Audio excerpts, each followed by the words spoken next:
I mean, she walks up, as I described, onto this recently constructed stand above the rest of you. She looks very young, if the picture didn't give that away, especially for a high priestess. This is like a very distinguished title, which I think most of you understand since it seems like a relatively religious group.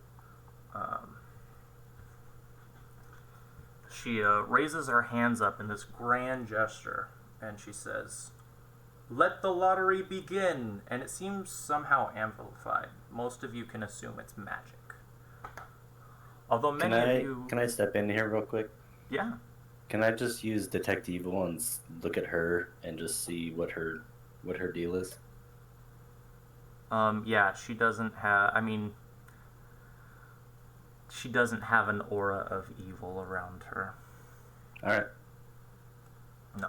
If she is, a Pharasmian priestess, that would be,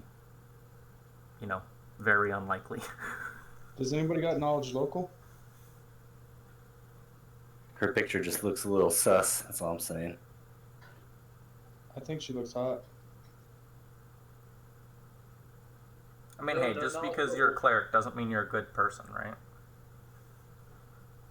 Also, like, literally all the makeup she's wearing is practical. A lot of the people, even a lot of the foreigners around you, are wearing eyeshadow just to help with the sun. And most locals that can afford it end up wearing some kind of lip balm.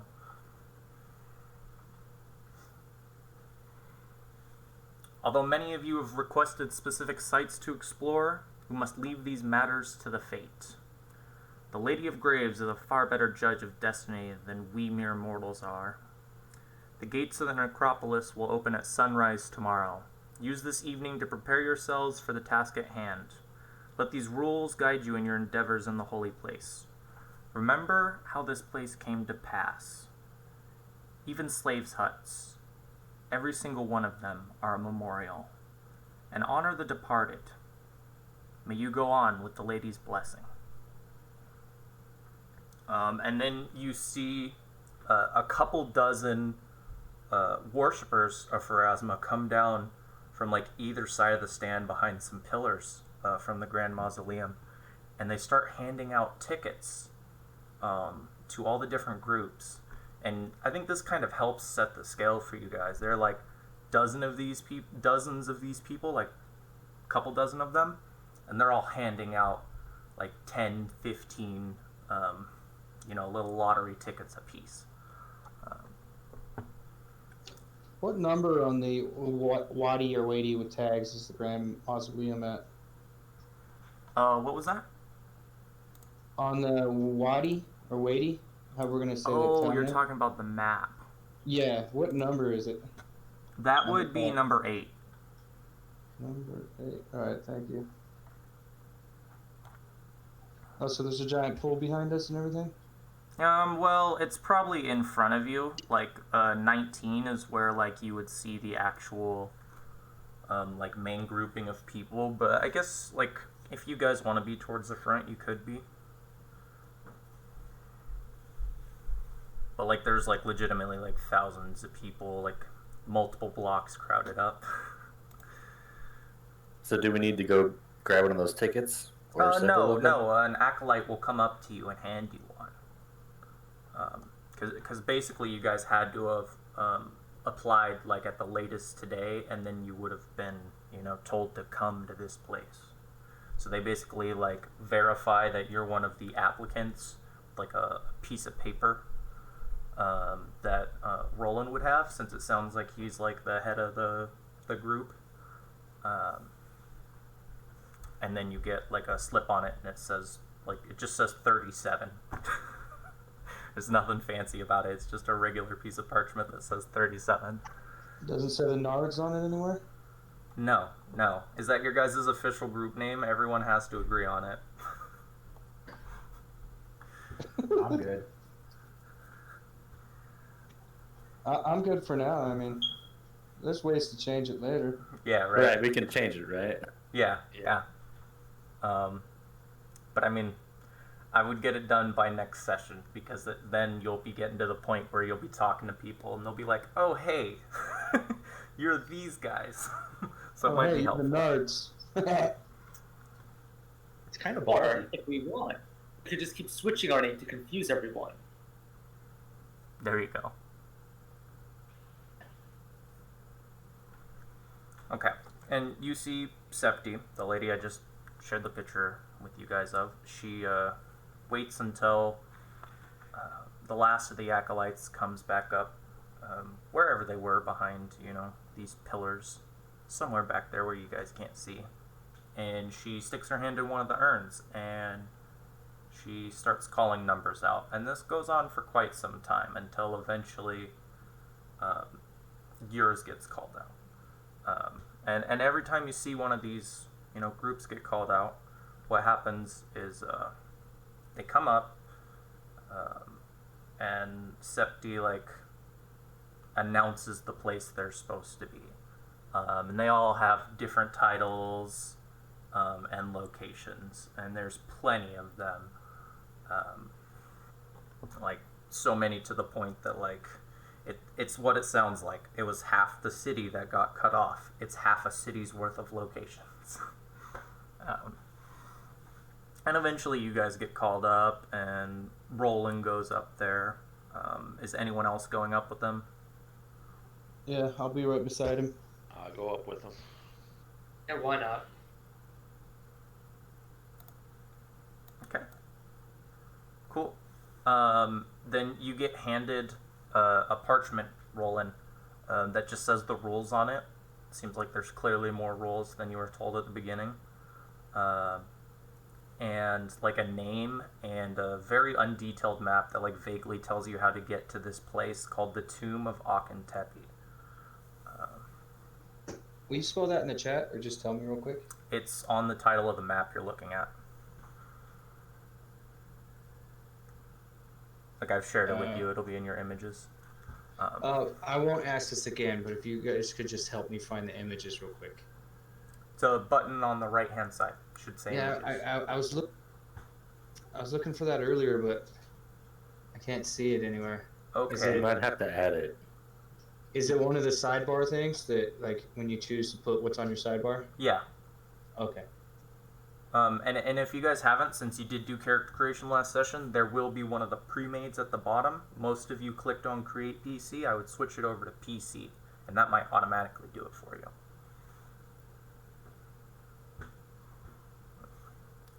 If any of you want to give me knowledge history checks, I might be able to tell you a bit about the Tomb of Akentepi.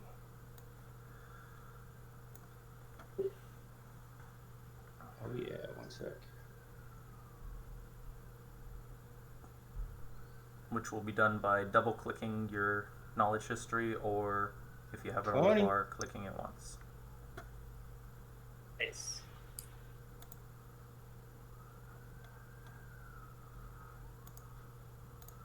Okay, awesome.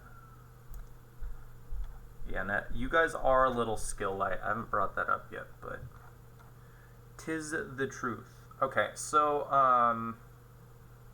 you'll have to give us a reason for how/why you know this, but you know that Akentepi was a famous general back in his day who actually died a little bit before the plague that took most of the people's life in the necropolis. And that's all I can give you. I know that's not much, but once again, this is a very ancient piece that hasn't hasn't been talked about in a long time. I looked down at Roland's hand and I'm like, I know Akentepi. I read about him in the book before I came here. Does he have any tombs? Probably, right? Oh yeah, because it says Tomb of this place Akentepi. is the Tomb of Akentepi. Well, I was gonna say, my guys was reading literally about tombs in Osirian, and that's why I gave him a knowledge history rank. It's because he came here to learn about places to raid and tombs, so he's been searching through books in the city and everything. Yeah, that totally makes sense. This is He's doing a little bit of pre-game research, and so it popped right up, and he saw it. Pretty much what you just said, he relates to Roland. I will tell you guys what these rules are on the sheet that Roland received. The first one says, remember how they came to pass. That should sound familiar. She said that. There was this, like, disease that spread. It was called the Plague of Madness. It was unleashed on Wadi a long, long time ago. And it does exactly what it sounds like. It drove people to madness in many different ways. Though a lot of them ended up being giant riots. It was pretty bad, and there's a little bit of a superstition behind it if like any of you know anything about it. A lot of people think it was like the wrath of the gods, and some others think it was like a grand wizard who was scoined in Wadi by a lover of his when he was young. There are a handful of stories like that you can go find, but that's the most popular one. Can I roll a history check on the disease of madness? Yes. Yeah. So you would only know basically what I just told you, like stuff you could pick up from the locals. Could I do a religion knowledge check on the madness disease? That would give you very different answers, but yes.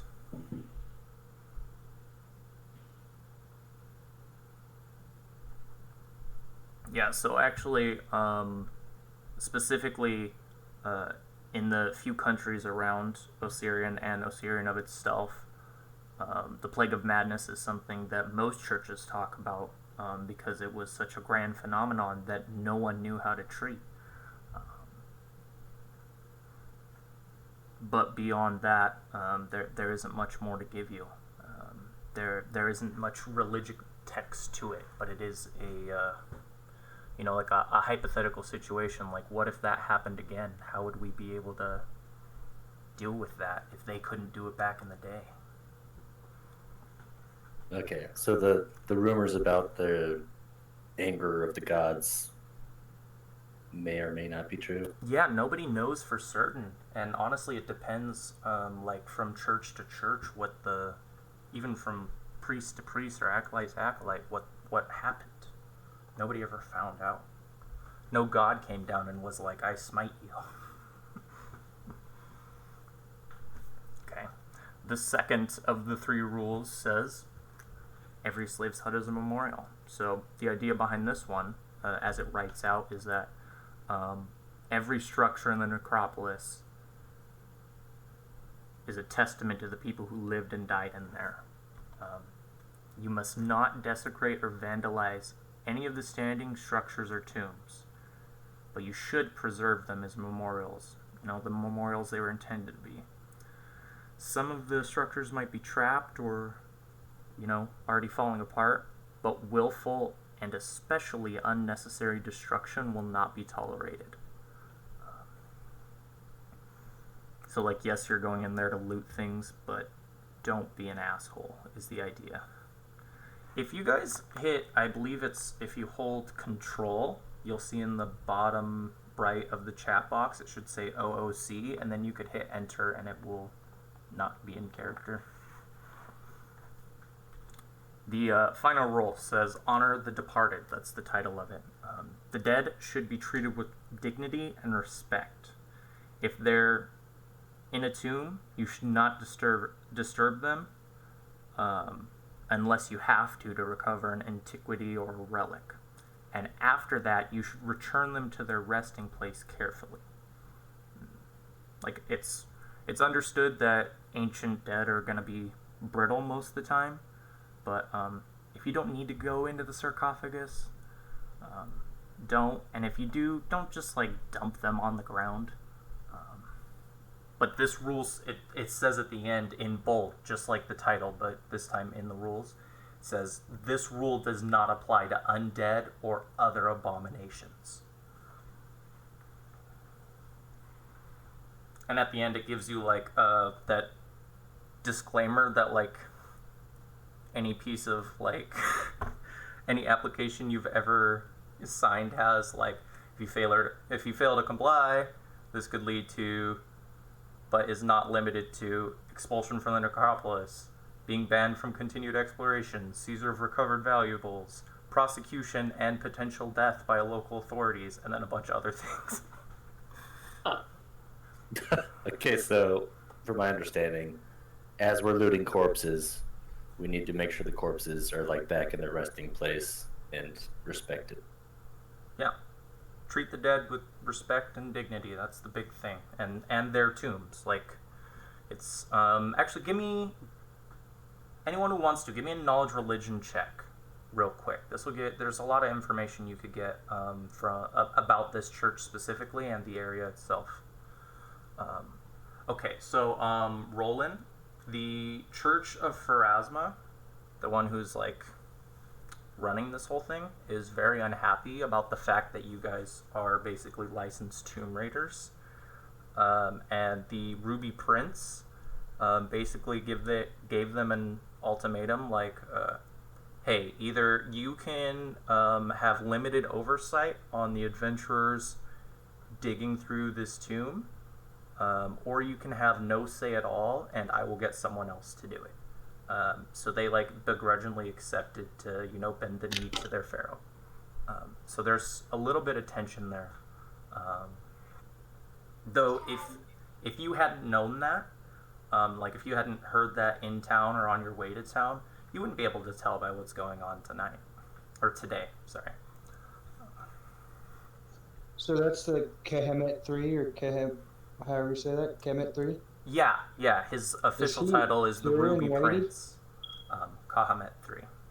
Kehemet. Is he here in Wadi or Wadi? No. Alright. Is there who's here ruling the town? There isn't, actually, there is someone here ruling the town, only superficially. I don't remember his name off the top of my head, mostly because he's not important, but I can get that to you after the session. It's basically an advisor of, like one of Kahamet's, I'm going to call him the Ruby Prince, one of his advisors, like a lower one that he sent down here to rule the town. But he basically just lets all of his advisors below him makes all the decisions. Like, he has a council, basically, of locals, since he's the only one who's not. And they make all of the decisions, like all the major ones, unless there's, like, a tie, in which case he throws his hat in to be like, hey, here you go. Because he's not from here and he doesn't want to step on anyone's toes. Okie dokie, thank you. This isn't like, I wouldn't consider this like he's not some kind of like dictator or anything. Like he's basically just a mouthpiece for the prince, who is actually like a really, like him, the Ruby Prince, and his father and his grandfather are like just generally loved by the people they rule. They're fair and kind leaders, which when it comes to pharaohs is kind of crazy. They haven't had too many of those in Osirian history.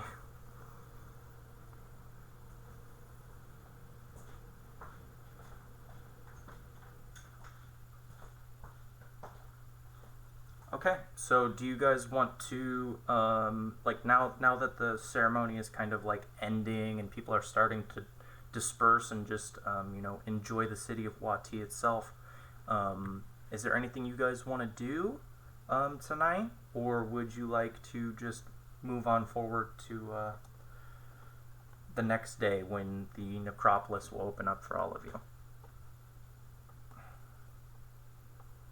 I'm perfectly fine going back to the inn, relaxing, getting a good meal, making sure all of my alchemical and tomb raiding tools are ready to go. Standard stuff, adventure stuff. Okay. I'll say that while we're socializing and everything at the end, Auntie is periodically checking to make sure there's no evil people within the group or like around us. Okay, just to make that clear, that like when you're doing that, that's something that people around you can tell. They might not know you're specifically detecting evil, but like it's something, if they have the skills for it, they could be like, I think this guy's doing something magical. He's totally fine with that.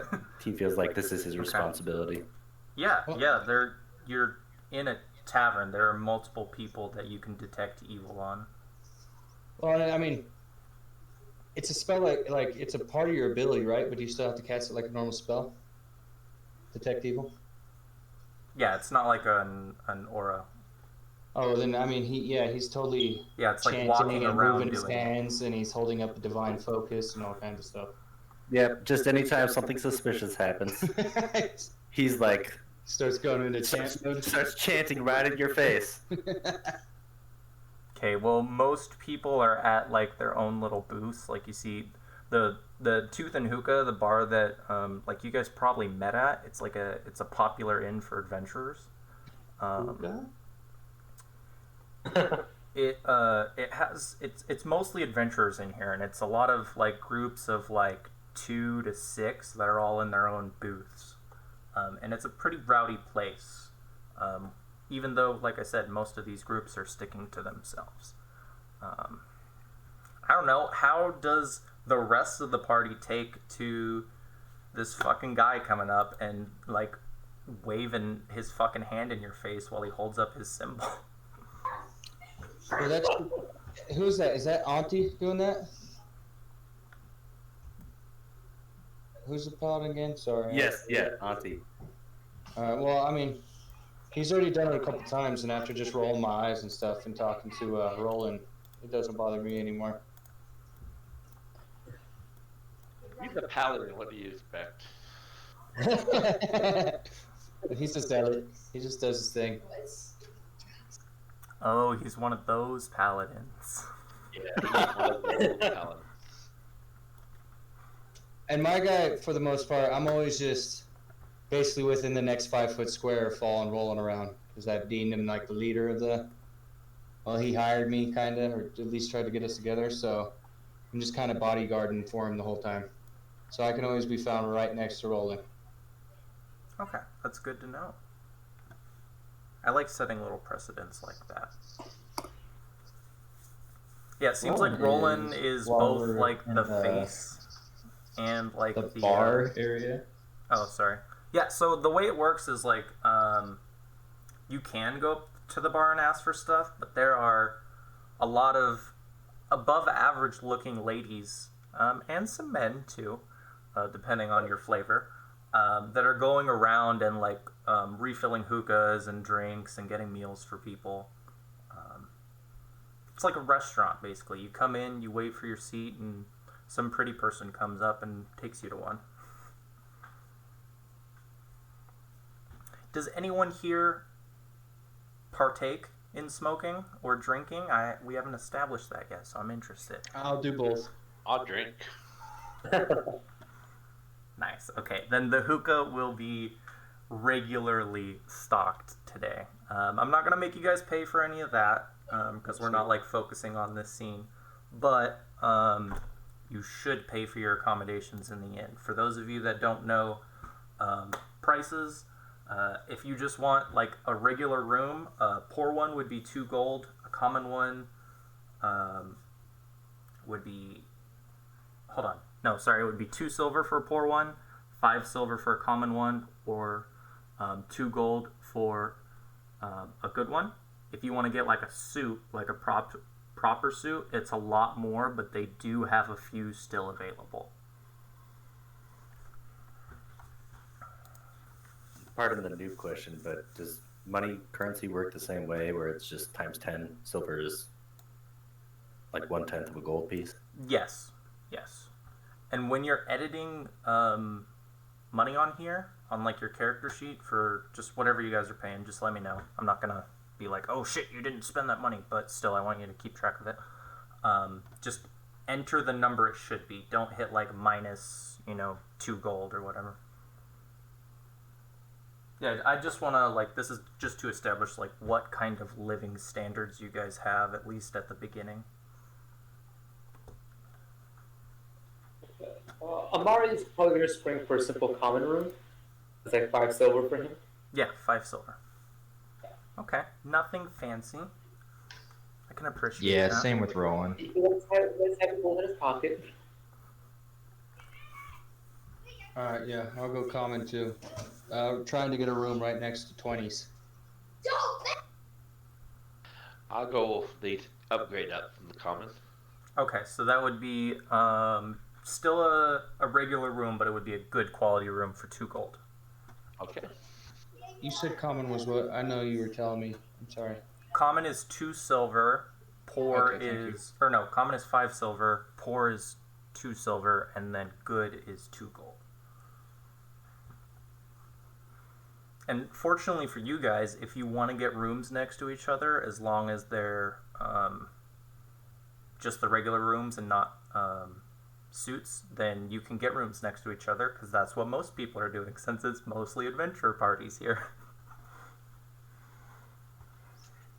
Is there any historical significance to this inn? Has anything crazy happened here? Can I roll a check? Yeah, give me a knowledge local. Oh, I was gonna go knowledge history. I don't have local. Yeah, knowledge history is not going to work here, sorry. Alright. Okay. This inn's not in any history books anywhere? I'm just No, kidding. it's not that noteworthy. Like, it's locally known, but it's not. It's a very specific piece of knowledge. Hasn't been around that long either. Maybe if you went to like. Yeah, and that would make sense. Like, the only thing I know about this town is what I've read in books, pretty much. I haven't really been here that long or anything like that. So, and it's been like a historical footnote about this town. If you guys like ask a waitress like the name of the like how it got its name, she'll like give you a little spew about the bar if you're interested. I keep saying she, but that's just because no one specifically noted like what they're into. So you guys got a girl. Totally into she's. Okay, there we go. I'll ask her what's up with this bar. Okay, so she like gives you like this short little blur about the tooth and hookah, and kind of points up at like the symbol, like of the bar, which is like a small alligator. One of the names for them are canines. There's multiple though. They're just little alligator guys that don't grow big, like a little like foot-long alligator basically. And she tells you that's like that's the mascot of the Tooth and Hookah, and she is actually the pet of the owner, who used to be an adventurer who traveled all the way up to the northern end of Katapesh and spent years exploring forgotten cities, freeing slavers, and just being this amazing adventurer before eventually she got wounded and decided to return to her hometown with her riches and, you know, do something a little bit calmer than adventuring the desert. And she started the Tooth and Hookah for adventurers like herself. Is she here today? No, actually, she's not. You don't actually get a name. Like, she never specifically brought a name out. But she'll, like, tell you why. Like, she doesn't publicize who she is, and she'll just give you, like, something like Milady or something like that. Whatever she thinks the specific guest would be comfortable with. And that's because most, like, anyone who asks gets told, like, she has made enemies in Katapesh, and she doesn't want, like, a slaver sending an assassin down here. She already has enough of a paper trail. Oh. Yeah. And like I said, she, like, legitimately did good things. Like, one of the things she's, like, comes up most in any of the stories you'd hear about her is, like, she was big into freeing slaves. Just on, like, a moral basis. There wasn't much money in that in a country ran by slave owners.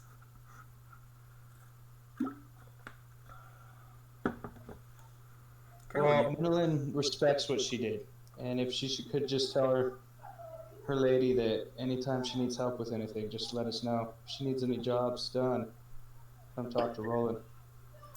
Yeah, the waitress like smiles, and you see this look on her face, like she's heard this a million times, uh, and she's like, "Yeah, if the mistress ever like says she needs adventurers, we'll keep you in mind," and like she really appreciates it. Sense motive on her genuine, whatever she's saying.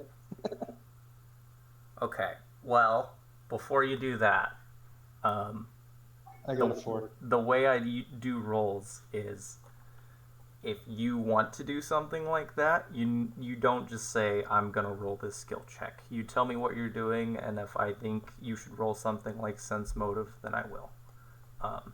Gotcha. Like I said, it's clear. Maybe there was some doubt in your mind, but even with that roll, it's like, no, she's heard this a million times, and she's just trying to like be friendly and like slowly ease you down. All right. He finally gets the hint, and then he asks if she has any dwarven firewater back there, because he'd like a shot of it. Yeah, if you can afford it, there's probably a couple bottles. There's actually like a lot of exotic like foods and alcohol here. Even like some drugs, like nothing illegal, stuff that's, legal in Osirian as a whole, but she has a wide variety of these 3 commodities. All right. As she say that, Midland looks up to Roland and like cocks his eyebrow, and he's like, "A bottle of the firewater, boss? Sound good?" Yeah, she'll give it to you. Though Yeah. it will be in the Pahat style. It won't be like firewater from anywhere else. For those of you that don't know, the Pahat are a dwarvish group that are like the main dwarvish group in on this continent. They used to serve the pharaohs of old, and they're like these desert-dwelling dwarves that live in the one mountain range, like the main mountain range in this country. All right. Yeah, he asked if she'll get him a bottle of that, and how much will that cost me on my sheet? I honestly don't know how much that would cost. So if that's like a drink that you can find on the internet, sure. If not, I assume we're talking multiple gold, since that sounds very exotic. Give me 1 second. Yeah, just come back to me and give me something you think's reasonable. We'll just adjust how good it is based on the value. And whatever the description is for dwarvish firewater, if it's what it sounds like, then it's probably just, I'd imagine around here, it's probably just spicier. It's 50 gold pieces, and it's considered like a drug. Yeah, So- 50 gold, there you go. When she tells me the price, I'm like, oh, that's not what I was thinking of. You can get a shot for 2 gold. Oh, okay, then that is what I'm thinking of. I'll take a shot of that. Okay. And I get one for the boss, too, as I keep calling Roland. So 4 GP and 2 shots, lady. Lass. Okay, give me some fortitude checks when you take those shots.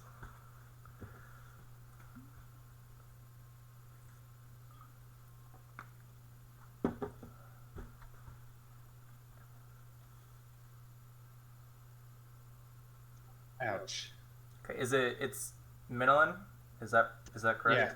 Okay. Or Min, once people get to know me. Okay, I'll use Min then, since I'll never technically ever get to know you.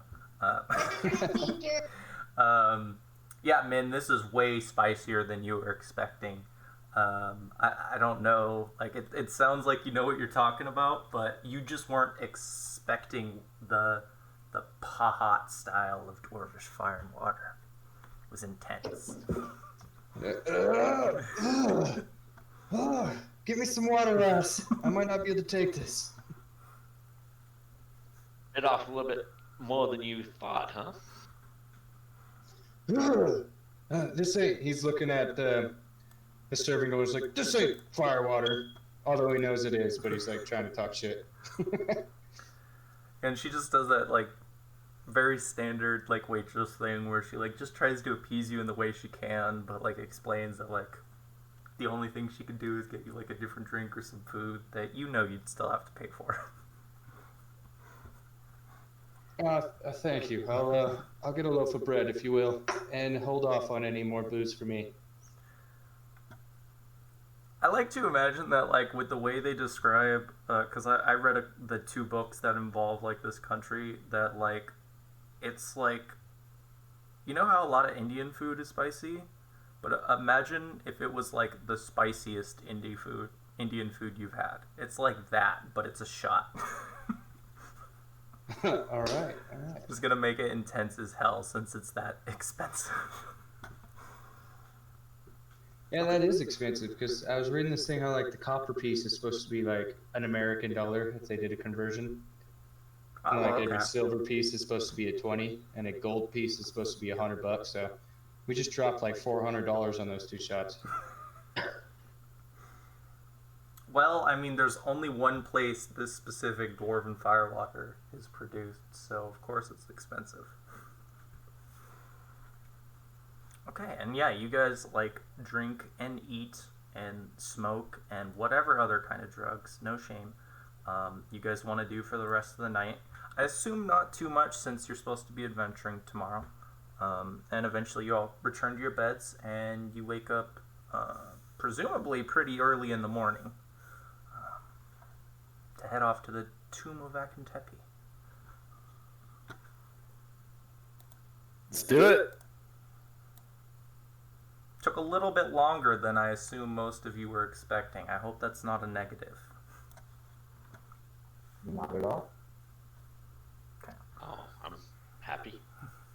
Okay, well, you guys show up early in the morning. It's right as the sun rises that the gates are supposed to open. And there's multiple of them, by the way. I just assume you're going through the closest one, which is part of the inner city. And this is the gates going into the necropolis? If you're looking at one of the maps, yes, the one that's like centered Is it on the the one city. by 14? Kind of, maybe? I don't even have it pulled up right now. Let me double check. Oh, okay. I'm assuming you guys aren't in Midwife. You guys are probably like on the Asp, based on the description of like the bar and its clientele. So it's probably more like closer to like 10. Okie dokie. And yeah, it gets opened up by members of the the Pharasman faith, and you guys take your little map and you follow it down towards this tomb, and I'll give you a little description as you approach it. A rectangular stone mausoleum sits alone in what appears to have once been an actual cemetery. The trunks of a few dead trees poke out of the sand around the tomb, and a hot breeze whistles through the desecrated branches. A set of massive stone double doors is affixed to the northern side of the structure, beneath a facade bearing the likeness of an Osirian man. Wind-blown sand is heaped around the crypt, partially burying the doors that lead within.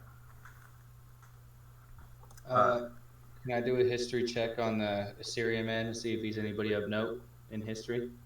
So back to what I said earlier. I was just about to say, like, if anyone wants to, they can roll that. And just in general, if you want to like roll a skill check, you can throw it out, but it should be more like, do I know who Akintepi is? That kind of thing, and then I can give you an appropriate skill, which in this case would be history. All right, I'll try to remember that. I'm sorry, man. It's all good. And I can give you a little bit less than what got pulled up about him earlier. He was a general of note before the Plague of Madness. But that's all you know about him, unfortunately. Oh, it's the same guy we talked about earlier, my bad. Yes, that's what that check was for. That was to see if you knew the name. And in fact, you see the name on the front of the tomb when you get up to it. It says Akintepi. Is it in Osirian or common? Well, it's a name, so it doesn't Gotcha. look. It's not like some Eastern languages in our real world where the writing you can't like read. You know, you can't, if you don't know the language, you can't be like, that guy's name is Jeremy. Yeah, it just looks like Akentepe. And below it, it has a couple dates. It says 2416 AR through 2488 AR. And this is probably like, I'll use your knowledge history already thrown out for this. This is, I mean, it's probably his death, but you don't know where that relates to like the Plague of Madness, whether it was during, before, or after. And that was 2416 AR to what? 2488 AR. So he And lived a long time. And is that like, could I roll knowledge history? Is that the only thing of note that really happened during those years that I might remember? In this area, yes. I mean, other places of the world, no, but here, yes. The Plague of Madness is like the go-to historical thing for this town. It was like a big deal, like just in general. So this is a pretty big like set of double doors. They're 10 feet tall, and like looking at them, they look like they're made out of stone, like solid stone. None of it's like chipping off when you touch it or not. And there's no like visible handles or hinges on it. If anyone wants to like get any information from investigating it, you can give me some knowledge engineering checks.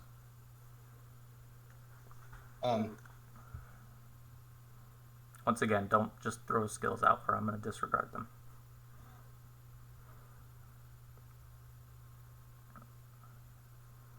One has it, I would assume. Yeah. Yeah. I don't have it. But, I mean, if you're going along the same line, you guys can all throw out perception checks.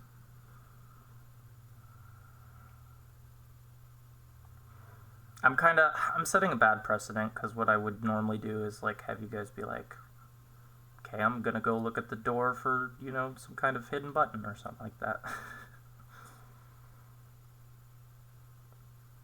So, just a point of clarification: we're inside the necropolis now, right? We're at the door of the tomb. Yeah, like you had to walk through the necropolis and follow the little map you were given. On that as well, with the tags, where would you say roundabouts in the necropolis we're at? Going off the numbers on the Wadi with tags. So the problem with using that map is because it's like an abstract concept. It's not one for one, but like you are in a better neighborhood is what I'll give you. Like it's not like the 50 houses they show there are the only ones. Okay. Like it probably takes you like I'd say like an hour to get to your location. Yeah. So Lamb and Roland, you both notice that on the top of the door there is some what used to be concealed hinges that like weather has worn away at its coverings to expose just slightly. That looks like they swing outwards. And there are also this like telltale trace of mortar along the entirety of the seams for the door. That's mostly crumbled away. But this means that the door was meant to be sealed permanently. There was no expectations of people coming in.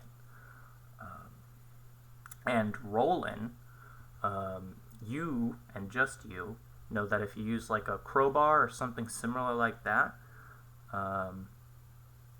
you could, it would be a lot easier to get at this. And I think part of that is because you notice towards the top center, you see what looks like someone used a crowbar on it at some point.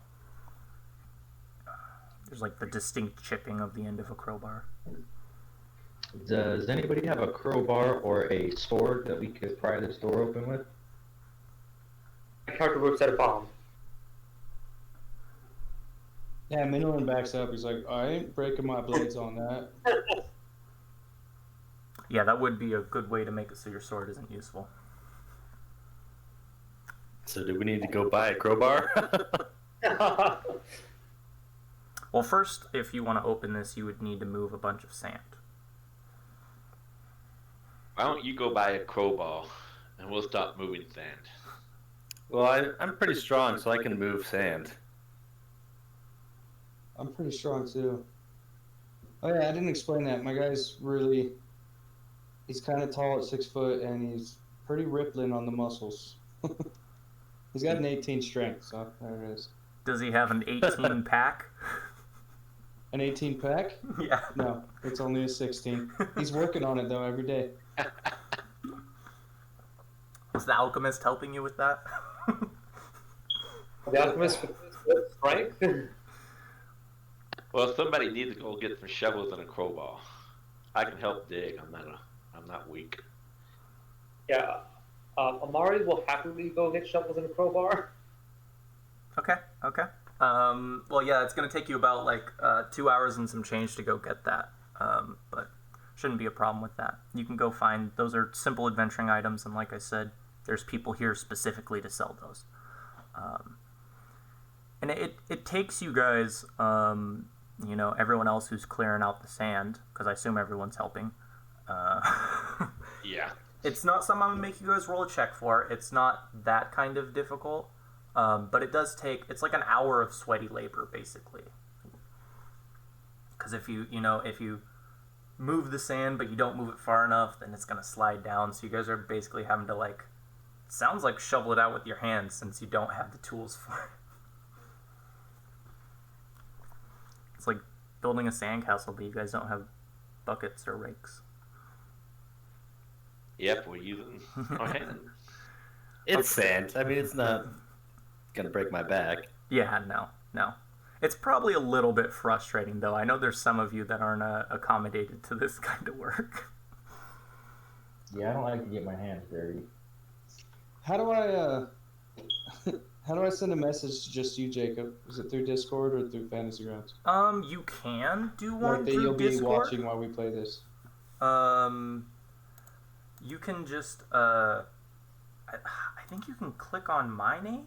Dice, I've chatted. dice towel. I don't know if you can text through the dice tower. Yeah, just Sure can. Can you? Okay, I've Yep. never had that happen With the before. GM. Cool. Yeah. Wait, Click on what does that mean? There should Text be to a the dice tower. dice tower in the bottom right for you. You click on it. Right click on it. It will come up as whisper to the GM unlock. Okay, that's cool. Yeah, you guys didn't see the message from Bren just now, did you? Oh, there. I didn't. Nope. Okay, yeah, works perfectly then. I didn't know how to do that because I'm always the GM, so I've never had to whisper to the GM. Okay, then after that hour, you guys can either wait for your companion to come back with tools, or if you want, you can try opening it. I think we shall. I suggest we shall wait because we don't know what's going to be, and then we open that door. Yeah, we'll wait. Okay, yeah, Chase, that's cool. I'm cool with that. Thank you. Is that, just out of curiosity, is that something you're trying to avoid from letting everyone know?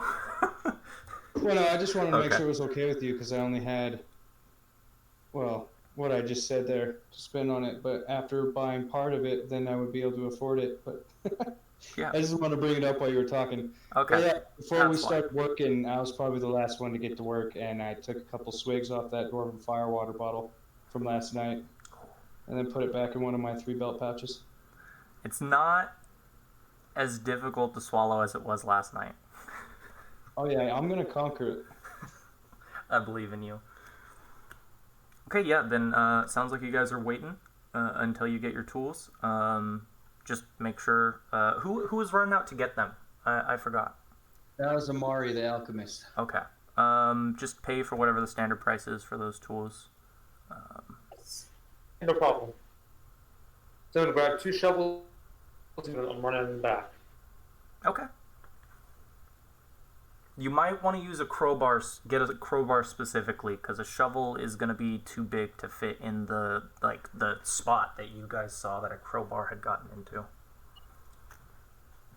Okay, so I'll put it. Wait, go ahead.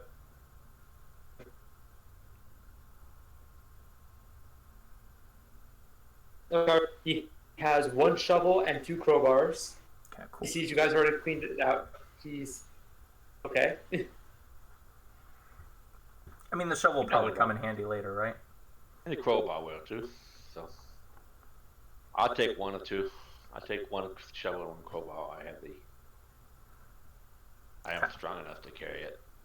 So yeah, it's definitely going to be easier to open this thing with a crowbar. So what we will do is the DC is going to end up being a little bit lower because you guys are smart. I'll let you guys know that. I'm not going to tell you guys the DC though unless that's something you guys all want to know when we're doing these kind of things. No. No. Good. No. We will avoid it. That's normally how I do it. So, are we doing a strength check then? So what's going to happen is up to 4 of you can be involved in this. The main person making the check, and then 3 people trying to do an aid another action. So you guys need to decide who the main person is going to be. Who's got a higher than 18 strength? I have equal 18. Oh, I'll just say Roland's gonna sit out. He's not gonna try. you're supervising. Yeah, I'll cheer you guys on. Well, I cannot so take. Auntie the Paladin, you got an 18 strength? Yeah, go for a Magus. You can lead this. So we're fucking both jacked as hell. So before our Magus does the primary check, let's get 3 other people to do aid another's to see how many bonuses he gets. How do I do that? It would be rolling a strength check, and if you beat the DC of 10, then he gets a +2 to his roll. Normally, the number is limited to 1 person, but this is a special circumstance. Nice. And like, even if you have a negative Need a score, you don't hurt people by trying to do this, so at least another person should help. Yeah, that was D&D 3.5 where you actually heard him.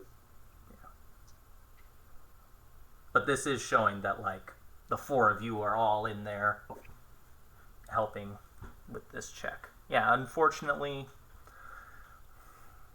Amari looks like he's helping, but he knows he's not. No, he rolled a natural 1. At this point in time, he literally just loses his grip on the crowbar and falls face first into the sand. We all promptly ignore him. So much for Elven Grace. Alright, so is that something where I know the extra plus Yeah, so... Jacob, or should I just roll and then you tell me? No, so this is actually good that we brought this up this early. The way I do dice rolls is if you roll the wrong thing or you don't roll with the right modifiers, then I will make you re-roll every time, no matter if it's good or bad. That might frustrate some of you, but that's the fairest way to do it. If you want to add modifiers that aren't standard, like the +4 you're going to get from those 2 guys, you'll do it in the bottom left. There's a modifier box next to your dice. But because you're using a crowbar, you get another +2. So you'll get a +6 for your strength. So a +6 to a strength check. How do I use that little... I know what box you're talking about, and it says adjusting, but I don't know how to change the number. Do I just type in? For the modifier? Yeah. In the bottom right, you just click on it and enter the number. 'Cause this isn't the modifier on your character sheet. This is the And it's in my bottom left. Yeah. As long as okay. Yeah, just All put right, a so 6 in it there. says adjusting +6, and I'm about to roll a strength check. Yeah, Sound just good? click on the strength Alright. then. Yeah. You got it. I figured we were going to run into a lot of stuff like this. Ooh, I needed that +6. Okay. That's unfortunate. Damn it! Yeah, that's not enough to get you in. Can I use that gold sticker that you gave Amari earlier to roll another d6 on top of that? Well, I gave it to Lamb. Ah, Yeah, Yeah, and I don't know. That's his gold sticker. Can I give it to him? Yeah, the gold sticker will let you re-roll without having to wait multiple hours. Oh, unlike skill checks where you're supposed to wait. Yeah, You're just fucking around right now. It's normally like wait until the situation changes or X amount of time. Isn't take 20 a thing where we can, take our time and do a thing? You can And that do take assumes that we're 10s and failing 20. multiple times, and then it takes up to like an hour or less. Well, let me give you the proper rules for that. So if you take 10, and it's the same with take 20, it's meant to represent, you doing the check multiple times. In this case, it's meant to represent 10 times the amount of rounds it would normally take. And that's how taking 20 works. And this is in general. Sometimes, books will specify otherwise. So it's going to be 20 times as long as it would normally take. So you guys end up spending like 20 minutes is what ends up happening, as opposed to just getting it right away. That's what it would be if you take 20. Alright, well after Midland fails that, he like turns around and he's flexing his muscles and he's kind of pissed off he couldn't do it. He looks at Amari and he's like, either we try some of those explosives on this tomb and give a damn about the felonies, or we're gonna sit here and keep trying this until I can lift that damn thing or open it. We should keep trying it because the Roll. felonies can end up in death. Roland's like, let's dig up a little bit more dirt and let's try it again. Mandarin holds up one of his hands and it bursts into lightning a little bit, running up and down his arm. He's like, can't we just blast it open? No. I would also like No. to point out what did the cleric of Pharasma tell us? Somebody's a smart boy. I have an I didn't 18. hear what he said. But with my character having an 18 intelligence, I'm pretty sure he would remember what did the clerics of Pharasma tell us. Do not cause any unnecessary destruction to the tombs. So while yes, this is tedious, it is the most practical and best approach.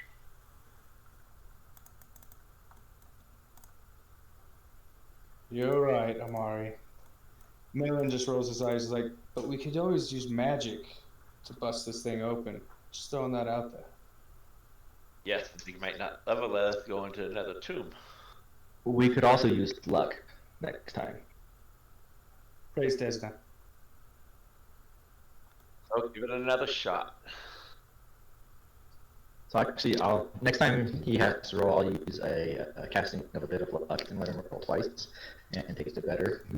Okay. Yeah, since the So we're situation just gonna has try to do changed- another roll. Yeah, let him do his explain what the bit of luck thing is, and before that, let me explain. I'm letting you re-roll without waiting or taking 10 or 20 because of the bit of luck. That is how the situation is changing. Do you want to explain what bit of luck does? Yeah, so I pretty much cast it on you, and your next D20 roll you use in the round, you get to roll twice and take the higher roll. What does it look like when you use bit of luck? I smack him on the ass and say, good luck. If you want to roll a sense motive, I think that's justifiable. It does say that you have to touch a willing creature. I don't know if I'm willing. That's But why I you should smack probably roll the sense motive. I'm just kidding. I like it. All right. All right, boss. Let's do this. It's a good And he's game. like- We've all got a good game. He gets down in a weightlifter squat. Or actually, where is my crowbar at? Is it is there a middle seam I can get at, or am I on the top, right, bottom? Yeah, so it's towards the top, but it's right in the middle. And everyone's gonna have to give you 8 and other checks once again Right. before you roll. All right, so I see myself like pulling down on it, getting ready to really heave on it, but everybody's like grabbing onto my shoulders, trying to add their weight to it. Yeah. Amari is going to try to redeem himself. Oh dear.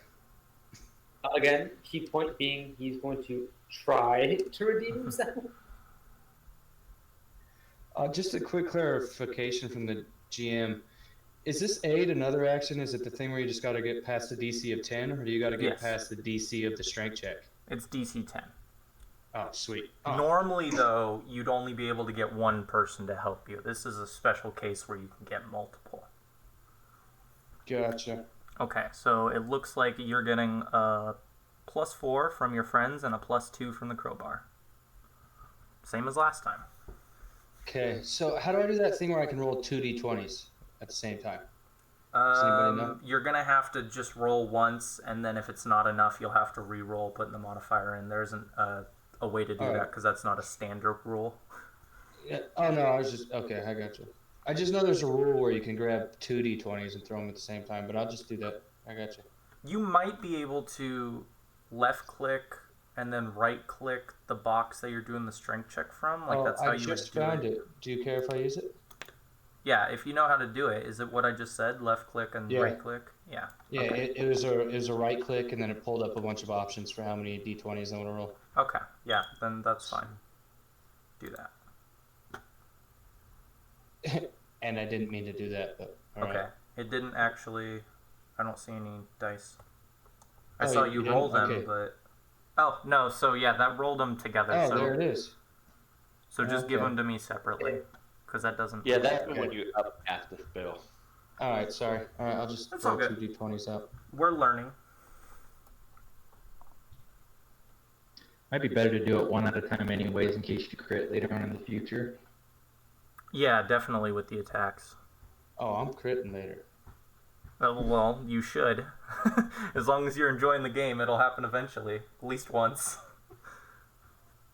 All right, so everybody saw that. I got a 16, which obviously doesn't get it. I'm going to try one more time. With your bit of luck. Booty! I hope it's a 20 DC. Okay, so you're pushing the crowbar in, and it's not working, and then you just readjust slightly, and you find this, like, maybe too convenient groove, and you just barely manage to open it. I was lucky. Gotcha.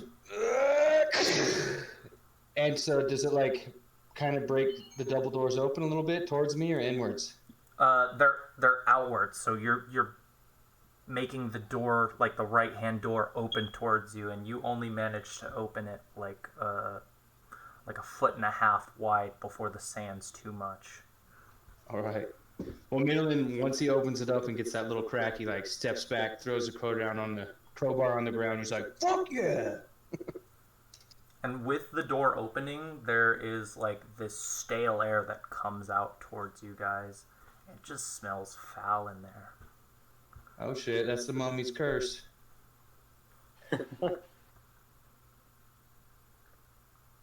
High fives all around, chest bumps. Right. Fun You should have fact: mentioned mummies, I but just the mummy's curse is actually a real thing. Where when you open up an ancient tomb and people die from it, it's mold that kills them. I learned that in class at my job today. Just so you know. What are the fucking odds?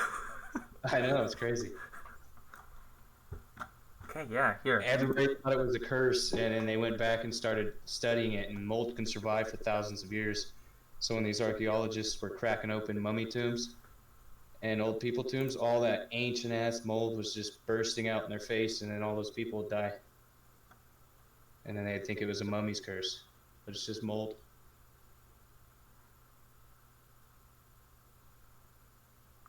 That was just a fun fact, sorry. Yeah, no, it's all good. I mean, unless there's people here that aren't cool with it, that's related to the game, so I normally accept that kind of chatter. Okay, yeah, you guys opened it up. I think, hopefully everyone's looking at the map, but you should be able to see it. So this is where I'm gonna mess things up. I can't get that map to like focus right on my thing. Someone just walk me through it one more time. I'm sorry. If So, you like- exit out of it and come back in, it will pop up right in the middle of your screen. You completely exit out of it. So I exit out of it, and then I go to images, right? Yeah. Yeah. And then it's going to be under the tomb of Akentepe. Yes. That is the general's tomb you are exploring.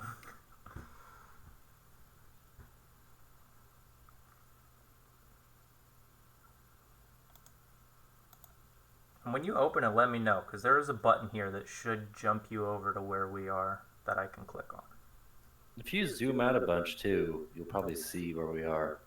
And that's a thing worth noting. Where you choose to zoom in and out is like what the screen will focus on when you're doing that. So if you do it off in the corner, it's going to take you hella far away. Oh shit! What you just said, Jacob, helped me a lot. Where I zoom in and out on the screen. Yeah. All right, cool. I'm on the battle map now. Nice. So I opened one of the doors up for you, the one you guys just opened up, so you can slide in if you want to.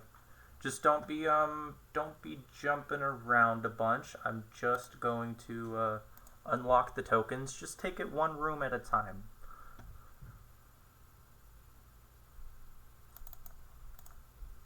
How do I move? Just drag your token. Left click and move it around. And I'll give you guys descriptions one by one. Yeah, I'm gonna look around and do a perception check in the room I'm in. Should we scout the perimeter? Oh, I didn't give you guys any information about that, but it's not big, so like you guys kind of saw 2/3 of it when you walked in. There's nothing interesting about it besides the front. Unless something's shown up recently. Minlin looks back at Roland. He's like, "Yo, boss, you want someone to walk the perimeter of this tomb or not?" No, I don't think our job's to walk around the tomb. I think it's to discover what's inside the tomb.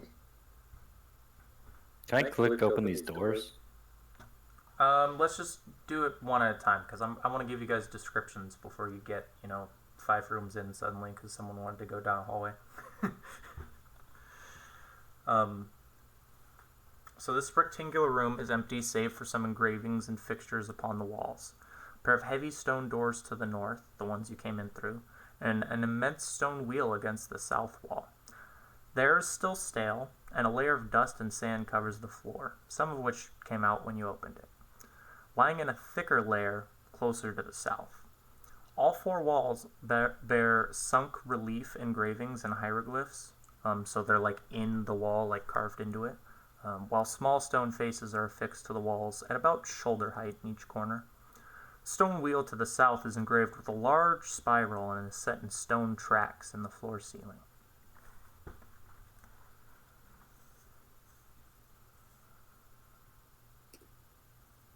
Someone want to inspect these statues? I will check them for traps. As soon as I get over my skill menu, Lamb. and let's see, are they Lamb. trapped? Oh. 16. Well, Disable device. we're gonna do that one at a time because, like, they're different traps if they are traps, right? Okay. So, I don't know, you're at the northeastern or northwestern, so just move over to another one if you want to go check it out. That one does not seem to be trapped. Okay, so.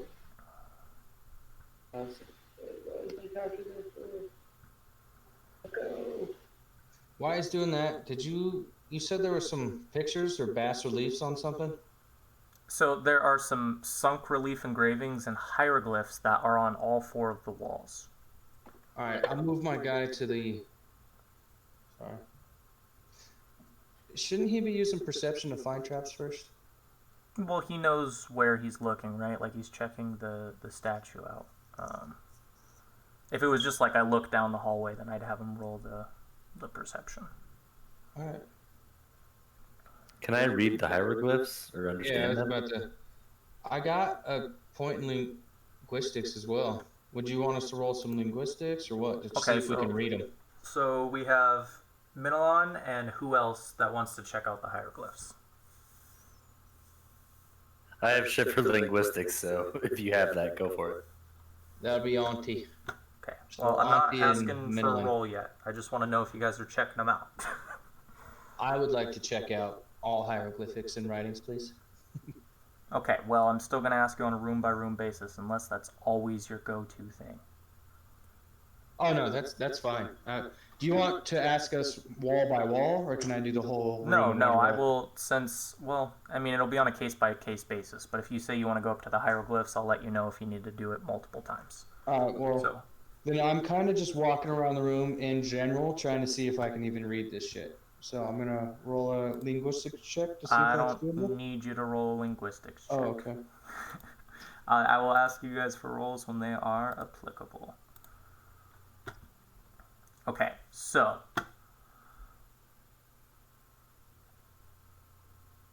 no one here, well, not no one here.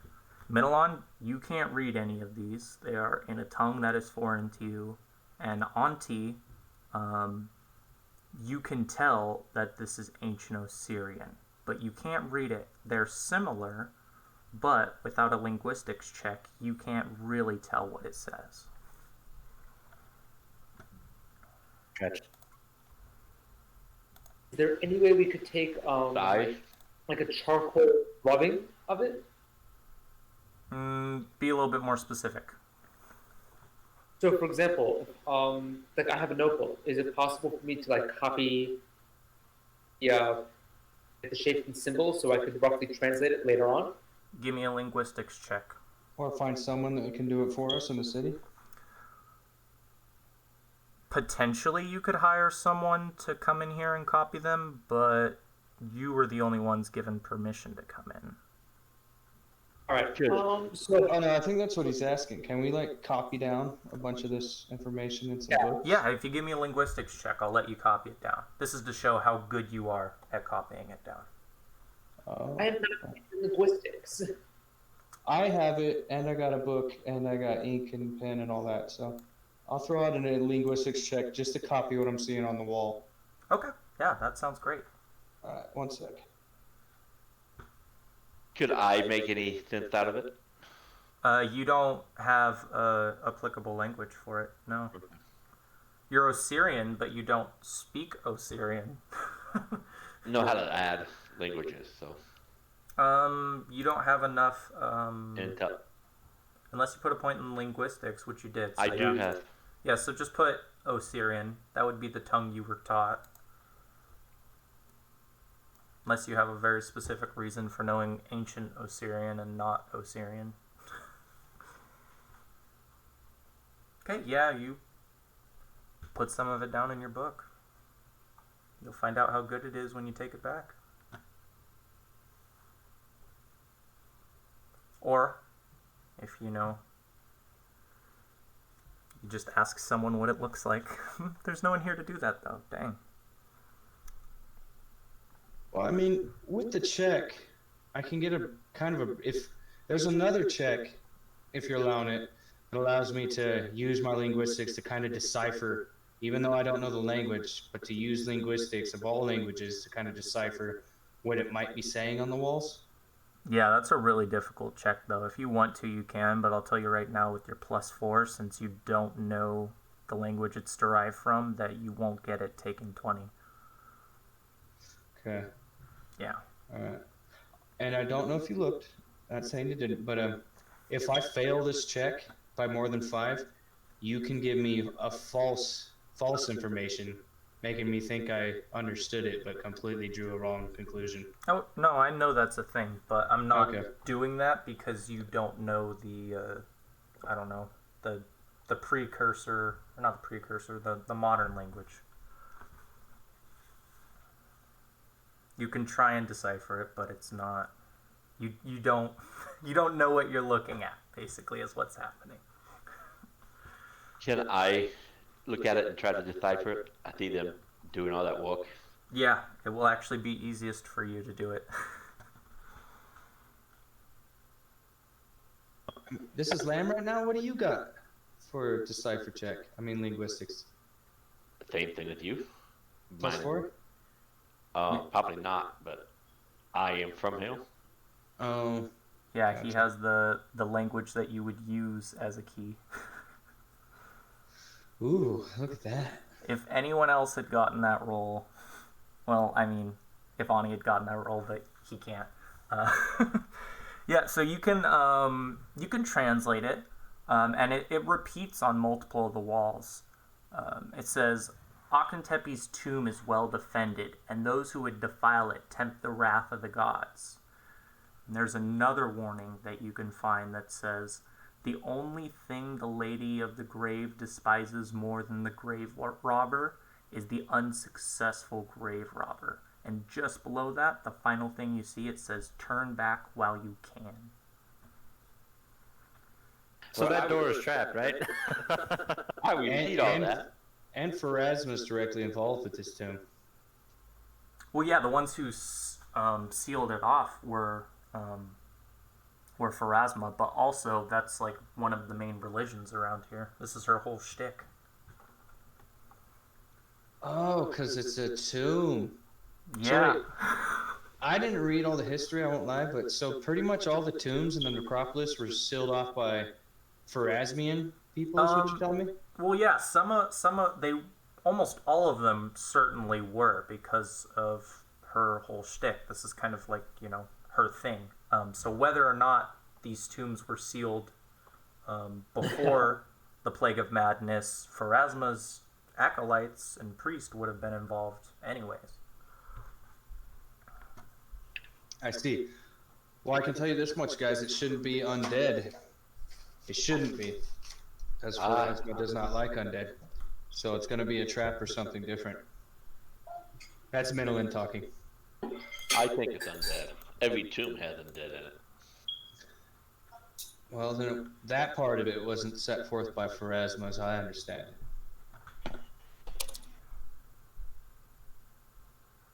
Only way to find out is opening up the door. Yeah. Let me check the trap. Can we get a description of what the statues look like? You checked them for traps already, but do they seem nefarious? No, check the statues. I think that's more. So those are the small stone faces that I brought up earlier. They're all about shoulder height.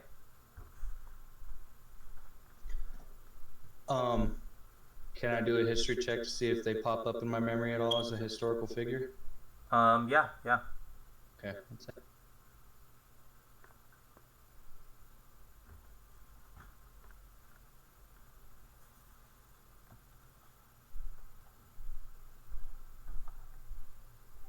Damn, I came out of this roll in natural 20, very first roll. Now this crap.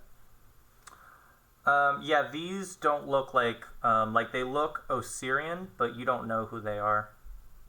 They all are younger though, except for one of them looks like an older lady. Yo, boss, I haven't read about these in any of my books. Just saying, he shrugs his shoulders. But if we're about to go through this door, and then he pulls out a scimitar out of his other sheath, and then the other hand he holds out like a claw, like he's about to do something with it.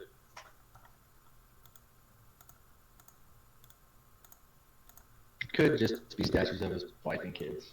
We should just try to move forward. Should you guys? So we should deface and destroy them? No. Absolutely not. I keyed. Why don't you guys roll me an initiative check?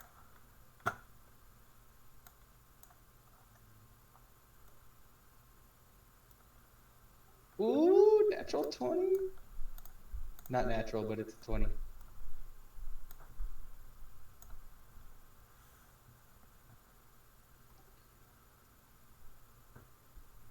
Uno más.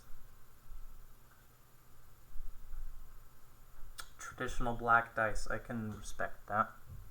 They shouldn't be black. I tried to change all mine to green. They're green on my picture, on my screen, but once I throw them, once you get the result, it turns black. I don't know how to change it. What color were you trying to shoot for? Green. I have green dice. Okay, they roll well, green. I wasn't talking about you. I was talking about Amari, like David's dice. Oh, are Yeah, mine yours coming out green? popped up green. Yeah, yours come out green. Oh, on my screen they're coming out black on the results. Sorry, never mind. Yeah. Okay, well, you guys see a semi-translucent scorpion peek its head in through the door you opened up right next to Roland. Fun. So how do you handle monster knowledge checks? Are they free actions? So actually, I'm pretty generous with my monster knowledge checks. I normally do that, like the first time you guys see them, and then just use that to establish the knowledge you have. So, like, if you see another one of these scorpions again, and you've already rolled a knowledge check for it, then I will not give it to you. What check would that be? It would be knowledge nature for this guy.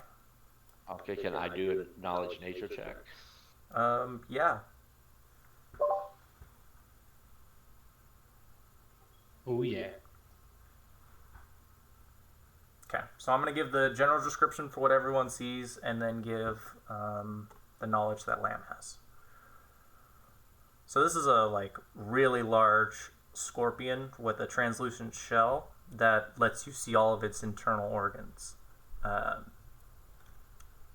Kind of common knowledge for anyone that travels around in the desert. These are called ghost scorpions, obviously named after their translucent shell. It's a little creepy, to be honest. And they're normally nocturnal desert hunters, which means one of you probably disturbed it.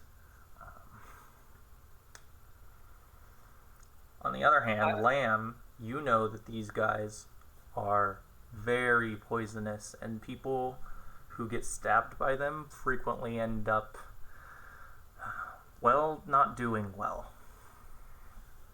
It's not like a crazy poison, but it's definitely something that is noteworthy. Does his Watch out. It's very poisonous. what does check tell him if it was like a strength poison or a mind poison?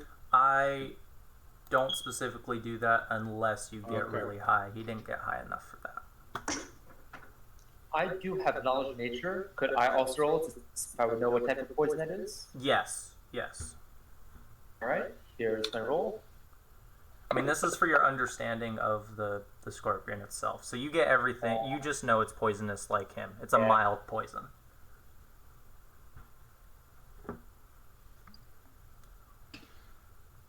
Cool. It's normally about half the stings that are delivered by a ghost scorpion that end up having the poison take a noteworthy effect. Okay, and So who's going first? Rolling 20s or me on the initiative track? it's Roland. He should be at the very top. That's what's shown for me with a 20. Are you talking about a combat tracker? Yeah. Yep. Oh, but hold on, did you not roll an initiative? Oh, I did. I got a Chase? 20 as well. It's showing up there. It shows 20 me, 16 Lamb, 20 rolling 20s, 9 Auntie, and 11 Amari. It's weird. It should have given you an initiative. I don't know why I did that. Okay, so it actually is Minalon, or Min. Sorry, that's what you said, right? The nickname. Yeah, for short. Okay, yeah, you have the higher dex bonus, so you go first. Oh, I just found out how to find the combat tracker. So I guess Yeah. really it should be like right there since it's creeping in at the door. It's my bad. Alright, so the scorpion pops up, and then Minolin, who already has a sword out, as you recall.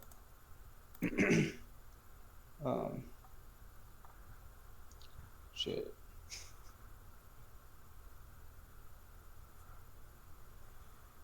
From here, he's just gonna charge forward and swing his. The blade he pulled out was a curved scimitar. For those who know what a scimitar is, obviously. And Malin just runs forward and is like, "Boss, get back!" So you can't actually run forward because that door's not open. You guys opened the other door and it's only cracked. So if you want to run up to him, you would need to wait. No, you'd definitely be able to see it, and if you couldn't see it, you'd hear it. But it's just like barely see it, right? Like it's pinchers. Can I then move up to the door and then swing it right open? No. Remember, these are very heavy doors. Okay. If you want to try we all giving... squeezed in through the crack to get in here? No. There's like 1.5 feet that's open, but it's the other door. This one's still. Sealed. Well then, can I push past rolling 20s and get out there? Take my attack of opportunity? Yeah, you'd have to go through the enemy space, though, so you'd have to give me an acrobatics.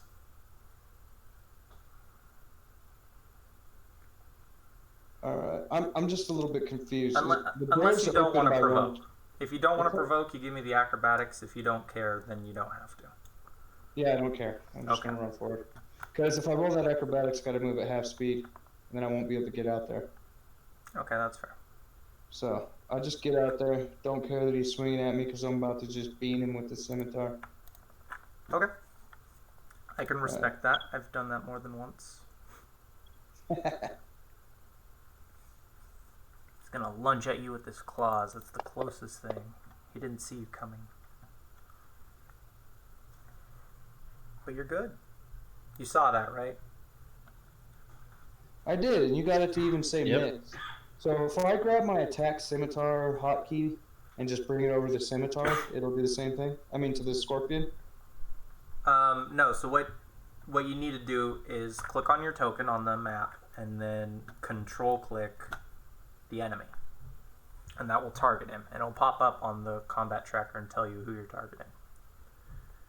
And then you'll click on your scimitar twice if you're doing it on your character sheet, once if you're doing it on the hotbar. So just click on the attack scimitar? It's on my hotbar. Yeah, if you drag it down there, you just click on it once now that you target him.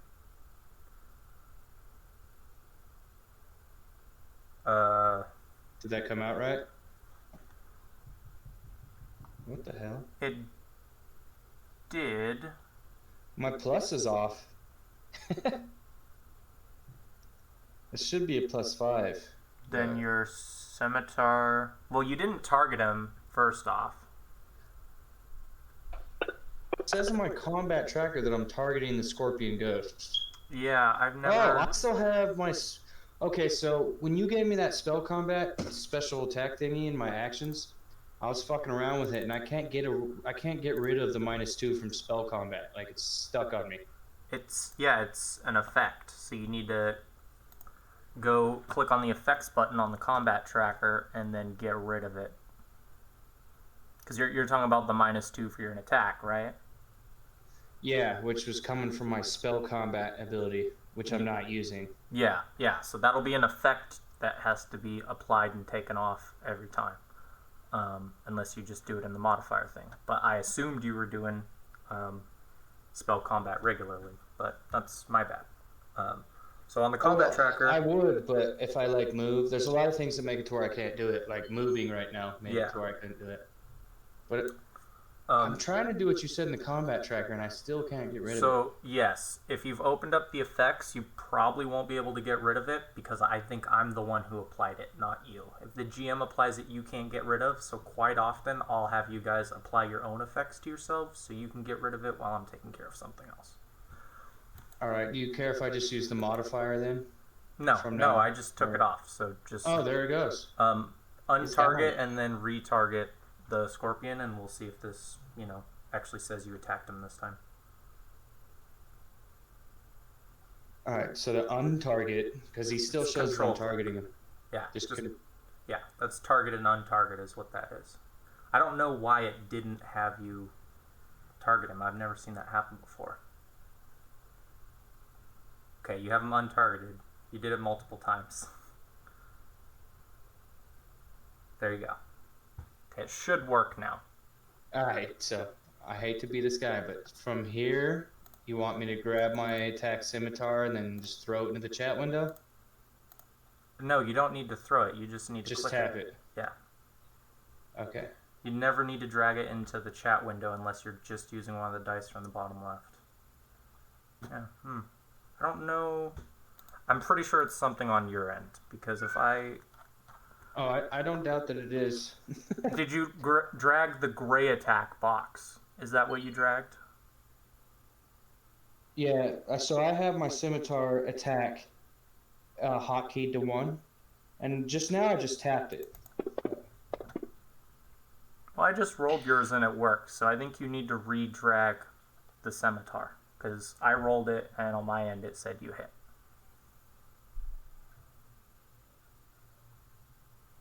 Yeah, every time you change something with your item, it makes you draw it back over though. So you don't drag the yellow box where it says +5. You drag the gray box next to it where it says 1.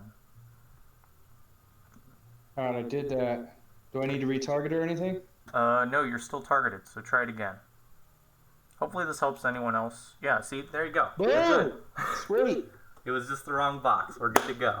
Can that be my roll? Yeah. Yeah, you rolled it. That was your first roll. You did it properly. You're good. Oh yeah, totally proper. It took a second, but I said this earlier. I'm expecting a few things like this our first session. All right, so I hit. What kind of damage? I mean, not what kind, but where do I roll it? There's a damage box on your weapon next to that gray box you just dragged. It's another gray box that says your damage. Yeah, I got that. Is that something I can drag to the hotbar and then Yes. click Yes. to? Okay, 1 second, sorry. It's all good. On one hand, it's kind of like, okay, it's a little bit slower, but on the other hand, it's like, we're all learning this at the same time in case there's other people who don't know. Ooh, look at that. This is a good way to start the campaign. So, I smashed that scimitar down on him. That's for 10 damage. That's pretty much my max damage right now for that. Hell yeah. And you just see it rippling ass, half black muscles, half white too. I'm not saying they're big because they're black, but I'm a big dude. And I just smash into this vermin. Oh, crap. This is vermin. Jacob, I forgot about that part. Does that affect my background trait, my drawback? I forgot you switched to that. 1 second, I gotta look at something. There were some last-minute character adjustments for multiple people, so we might end up with a few of these. I take a 2- penalty on attacks against vermin. Yeah, so I'm going to have you re-roll that, man. Just put a -2 in the modifier when you roll the hit, and I'll adjust his HP before you roll All the right, second time. I'm sorry, guys, but we won't forget this again. Okay, yeah, just put -2 in the bottom and roll the hit again. This door is going to be a problem. Well, you're in between that and a, and a scorpion, so yeah. I almost feel like we should have let it come into us. All right, I'm getting a hit. Do you want me to roll for? Yeah. Damage? Obviously, roll for damage again. Gotcha. Yeah. Dude, another. It was 10? meant to be. Right? My second favorite thing's consistency, so this makes me very happy. All right, yeah. And so far, this mage is who you've barely seen use any magic, anyways. But he is just a big ass dude, with some very worn weapons and armor. Just swings down on this scorpion, smashing him hard. I don't know what kind of damage it does to him, but it feels good. I mean, 10 damage, that's a lot. You should be able to see a small little bubble on the bottom right of his token, and it should be red right now.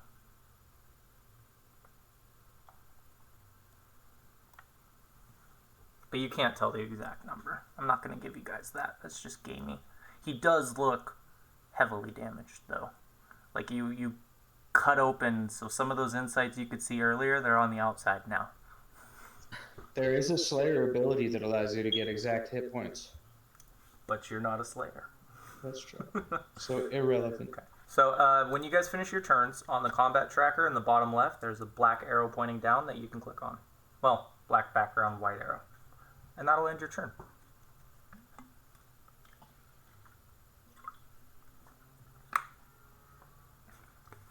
Oh, say that one more time. Sorry, I was trying to fix my map. So on the combat tracker, if you open that up, in the bottom left, you'll see a white arrow with a black background that points down. If you click on that, that'll end your turn.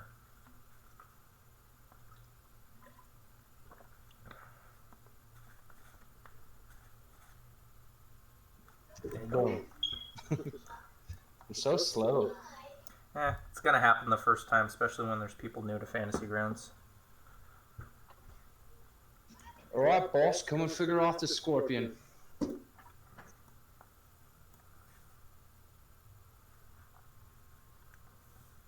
Yeah, there's a giant ghost scorpion standing in front of you. Why is it called ghost? Is it pure white or something? No, it's because its carapace is translucent. You can see its insides. And now you definitely can, since some of them are on the outside. Yeah, that's why you were saying, okay, I get you. I'm just gonna take a 5-foot step to the side and draw my star knife, and that will be my turn. Well, if you're doing the 5-foot step, you don't have the base tech bonus for it, do you? Hold on, you're a cleric. Do clerics not have a +1? Nope. They're 2/3, aren't they? That's rough. Yep. For some reason, I look at my clerics like they're old school ones, where they were mostly tanky guys with a little bit of support.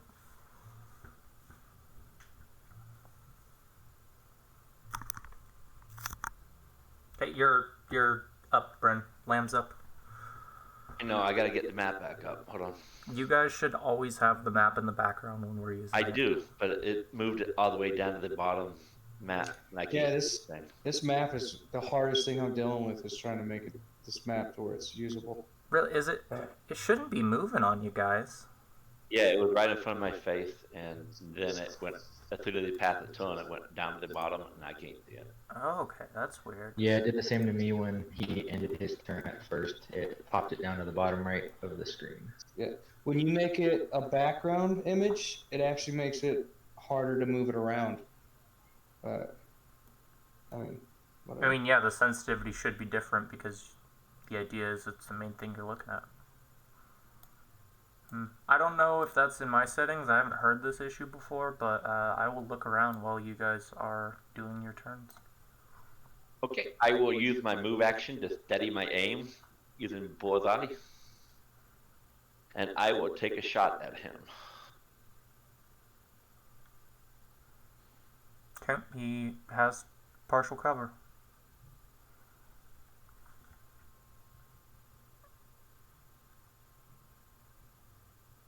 You're gonna have to re-roll because you didn't factor in the partial cover. What is the partial cover? That's a -2.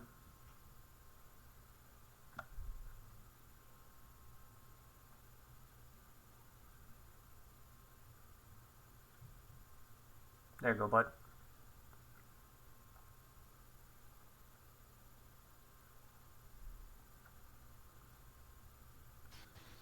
You hit the scorpion in the face. You hear the satisfying, piercing sound, and it slumps over, its tail resting. Woo! I will recover my arrow. Got him. 50% chance that it's not broken. Nope, 100% chance it's not broken. No way. Do you have what do you got? Durable arrows. Damn. Yeah, he spent a lot of money on arrows. I didn't know that was a thing. I would totally believe it. Just damn, I didn't know. That's cool. I haven't seen someone do it at level 1 before, so I was surprised. I never rolled though. Well, he's never gonna buy normal arrows again. That 1 GP for 20 is pretty big deal.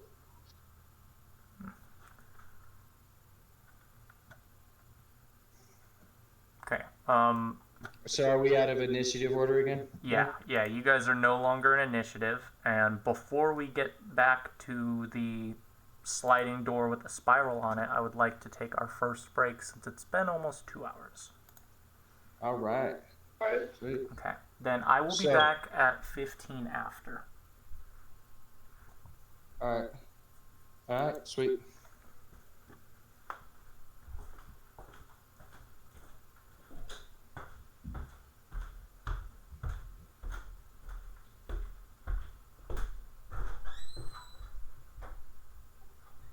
Yo, rolling 20s. Hell yeah. Where's he at?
I got arrows that cost 30 gold piece and 25 gold piece each.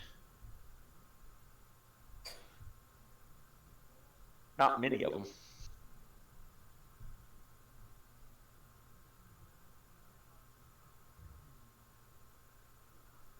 Hey, a really dumb question, guys. I'm making the attack rolls. How do I add the modifier in? Modifier for what? So, for example, if I was lobbing a bomb at an enemy in melee, I don't yet have a precise shot, so I'm going to take that -4 penalty to the attack roll. Tell me, how would I Down. actually factor that? Down to the, you know that modifier box? Down at the bottom left-hand corner? The bottom left-hand corner. Oh, of the actual chat. Yeah. Underneath the chat. Next to your dice, there's a box that says modifier. It's got a 0. Oh, yeah. You just put -2. Yeah, I'm literally looking all over my character sheet, thinking to myself, where is this? Ah, okay, cool. Thanks. So I'm assuming, like, if you add a modifier in that box and then click, like, double click on your attack quick thing, it'll add that modifier, right? Yeah. Alright, cool. And just like -4, blah blah blah, and hope that I roll high.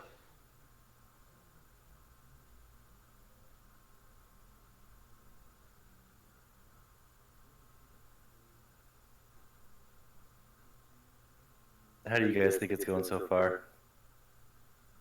First game. I think it's doing pretty good for people who've never played Fantasy Grounds before. Yeah. Yeah, I was gonna say the same thing. I'm enjoying the game. It's fantasy grounds I have the problem with. It's quite the steep learning curve. Once you get it, you'll see once the casting spells how much easier it is. Alright. But once you get it, it's easy.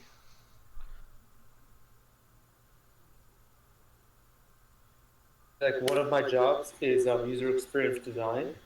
So basically, I'm supposed to design the systems and the web pages to make it all user friendly. I'm telling you right now, this is the least user friendly system I have seen in several years. And that's my favorite. Dude, send him a message. You could improve it. Oh, for a fee, yes. Yeah, I'd rather play it on this than roll 20. You won't have half the issues. Yeah, Roll20 seems like maybe it's more geared for like 5e, like more simple things. Without doubt, but that simplicity is what makes it so user friendly. It's the same argument that I always make with an Apple phone. Yeah, but once you get this, you understand how much better it is. I think. It took me a couple of games to understand what I was doing. You don't have Cool, any trust lag me. issues. I've never had lag issues on Fantasy Grounds. It might be it might have a steep learning curve, but it's a very stable system.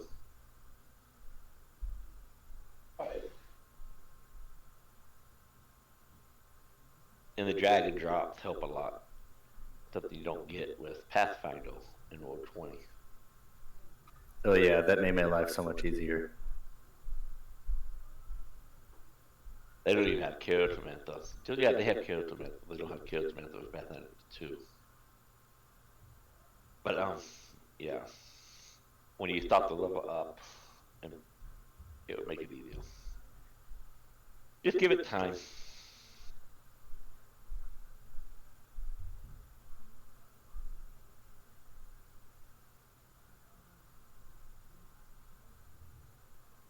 Like on my you can't do this in Roll 20.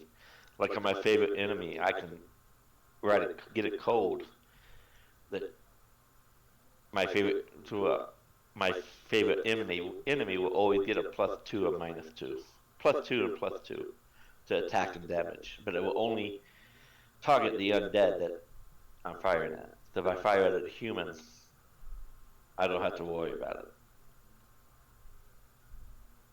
That's pretty nice. Yeah, if you look at my combat tracker, it says IFT type undead attack damage +3. You know, that allows it every time I target an undead to do that +3 attack and damage. Yeah, I would totally forget about that stuff.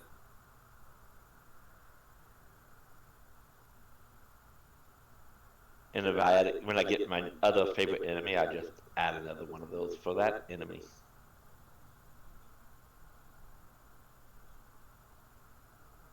Because you tend to forget that stuff. I do.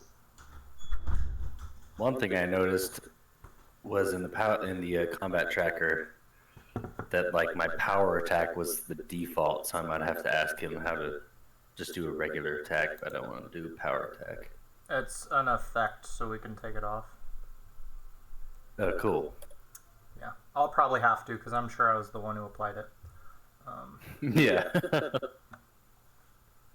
But with the whole vermin thing, I don't know if it's been brought up or not yet, but before next week, we can set up an effect to put on your character, so when you attack vermin, it checks their tags, and then automatically does the -2 if they are vermin. That is pretty sweet. We have that, I'm pretty sure we have that set up with Bren right now for undead. Yeah. Well, not a -2, he gets a bonus, but same concept, just different numbers.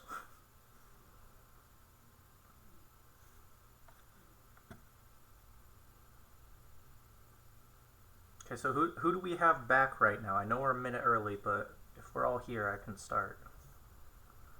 I'm here. Well, your alchemist, rather, is here. The only one I haven't heard is Kenny. Are you here, Kenny?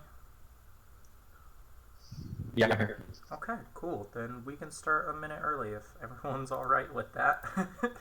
I assume we are. Okay. You guys had just started exploring the first room, and then you got in a fight with this ghost scorpion, this creepy looking scorpion, where you could see all its insides before you guys took them out. And now you just have this giant rolly door with some squiggles on it. Sorry, I won't. That was me trying to Can be you funny. remove that? Can you remove that effect on me? What effects on you? Undead. Why? It should be +2 attack and +3 damage. Oh, it +3 hasn't. attack. You haven't dragged the. You haven't put the updated version on. That's what it is. I know, but if I do that, would it not? No, like I'll get rid of this one, but then Okay, there you go. Get rid of that one and it's all done. they look exactly the same to me. I can't tell. One has an attack +2 and damage +3. Oh, okay. At the bottom. There you go. Up, do the other one. Oh shit. My bad. There you go, thank you. Okay, now you can add your own effect. And we wanted to get rid of power attack, correct? No, you can leave it on. That's Okay. fine. Okay. I won't do another description like that. I know that probably wasn't that funny. I mean, I was laughing. I just didn't press the button. Okay.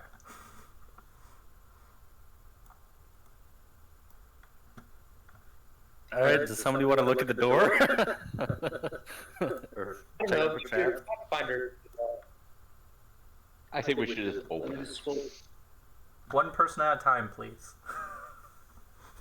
Okay. So your alchemist is going to walk over and check for traps. Ooh. Okay. T5.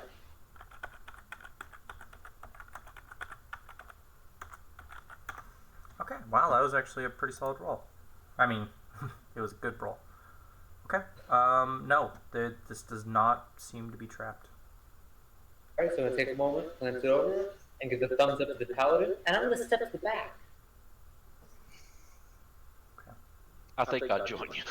Yeah, and like, when we're doing situations like this, like, feel free to move around if nothing's particularly going on. So how are we going to open this? Force? Brute force? I think the big, muscly guy should be up front and open the door for us little small guys. Well, that's me or Auntie. We can both be up there. Is it a double door? No, it is just a giant round door.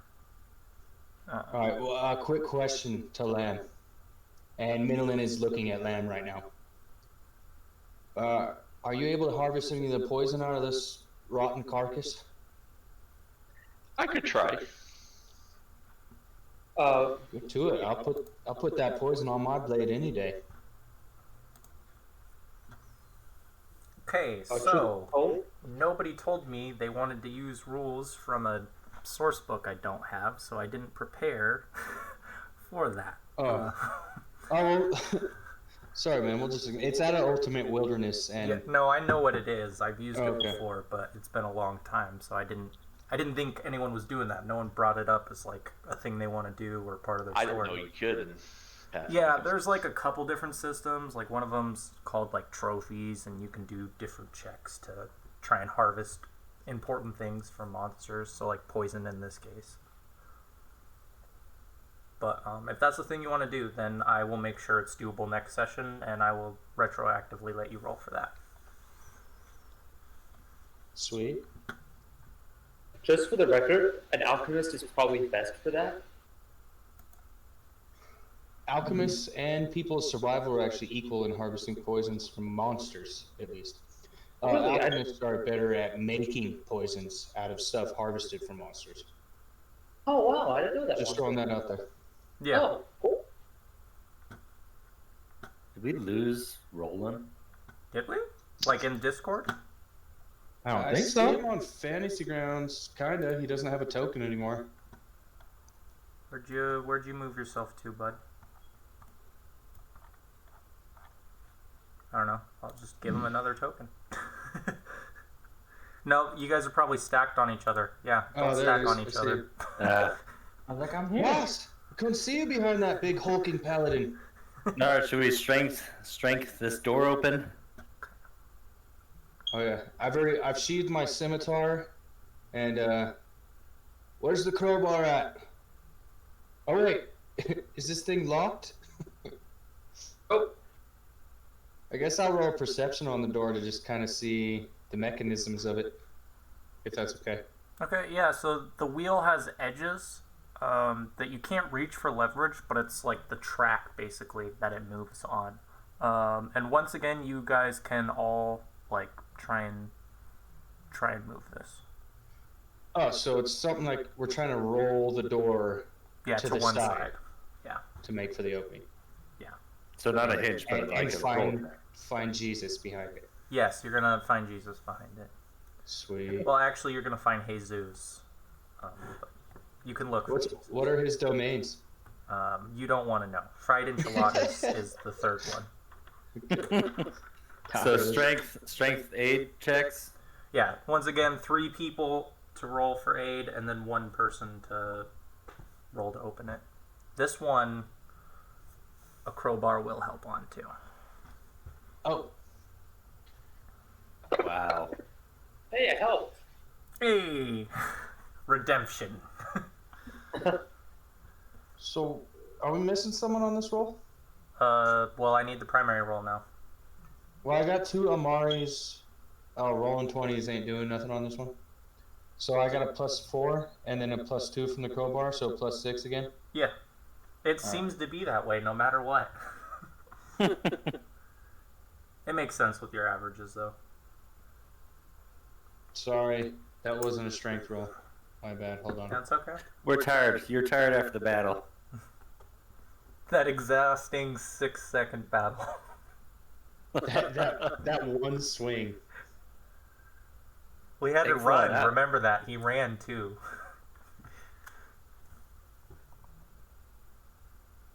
Damn. That's rough. I'd say somebody else should try to open it. Minnow looks back at you sheepishly. He's like, "All right, boss. I'll do more calisthenics later. I'm sorry." You know, if you have a problem with opening doors, I can help you by opening them for you. Is it gonna fuck up the tomb? No, he seems not to be able to open the door. So, you know, somebody else might want to help him. Relieve that duty. I can help him. I'm going to save you guys a long, grueling process and just tell you to take 20. And not make you roll a bunch of times, because the DC for this is so high that you need to roll a really high number, even with everyone giving you modifiers. Alright. Yeah, it's really high. I say we take 20. Yeah. Capital idea. You guys spend 20 minutes working on this door until eventually you gather the strength to open it. And Alright. behind it is a new room that I will describe. The square room is starkly devoid of any markings or adornment. In the center of the chamber's floor, a square shaft drops straight down into the darkness. A faint, musty odor rises from the pit. A single piton has been hammered into the stone floor by the northeast corner of the pit, and a dusty length of rope dangles from the piton into the darkness of the shaft.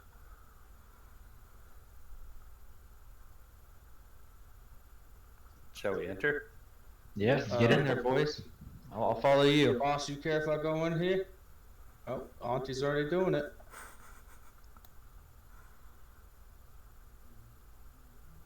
Alright, Minolin goes over to look at the piton, whatever it is. Piton? You said there's a rope connected to it going down?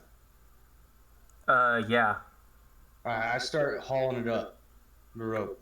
Yep, you look down there and you see the rope is only 5 feet down. Oh, okay, I don't haul it up. I was going to use it to gauge distance, but if I could see that already.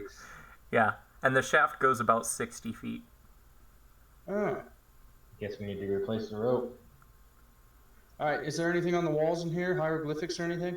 No, like I said, there are no markings or adornment or anything. It's a very simple room. I guess if you're interested in stonemasonry, then the shaft looks top-notch, which is what you'd expect from a general. Alright, so obviously... I'm sorry, the double shaft- entendre there. Whoa, bud. Whoa. This is a children's game, man. Get your mind out of the gutters, sir. That wasn't on You'd be bringing that purpose. adult content in here. Does But- anybody have rope? So, is there a check I can roll, or does it seem like the shaft is just filled up with dirt and it should just keep going down? Like the dirt has been added or something? No, like this was carved. This is carved rock, and down below you can see more carved rock. There's a little bit of sand down there, but not as much as was outside. And what's the lighting situation in here? Well, actually, that's a very good question. The only light that is being provided here is from that open door behind you. Oh. Well, Minlin looks up at Roland. Boss, you got any way to shine some light on the situation? I don't know why my accent changed. Yeah, I was gonna ask. It's because it's dark. You're not feeling good, so you speak like some kind of European man. It's You actually need to right stop drinking right that after you dwarven kill- fire That's what water. I was just about to say. I was like, right after I killed that scorpion, you've seen Minolin take another hit of the dwarven fire water. His cheeks are getting kind of bright red. And I will cast light on I don't know what item. Pick me or Auntie's sword, boss. We're going first. Okay, I'll cast it on empty sword then. Your audio's real bad now, Kenny. Yeah, it went really low.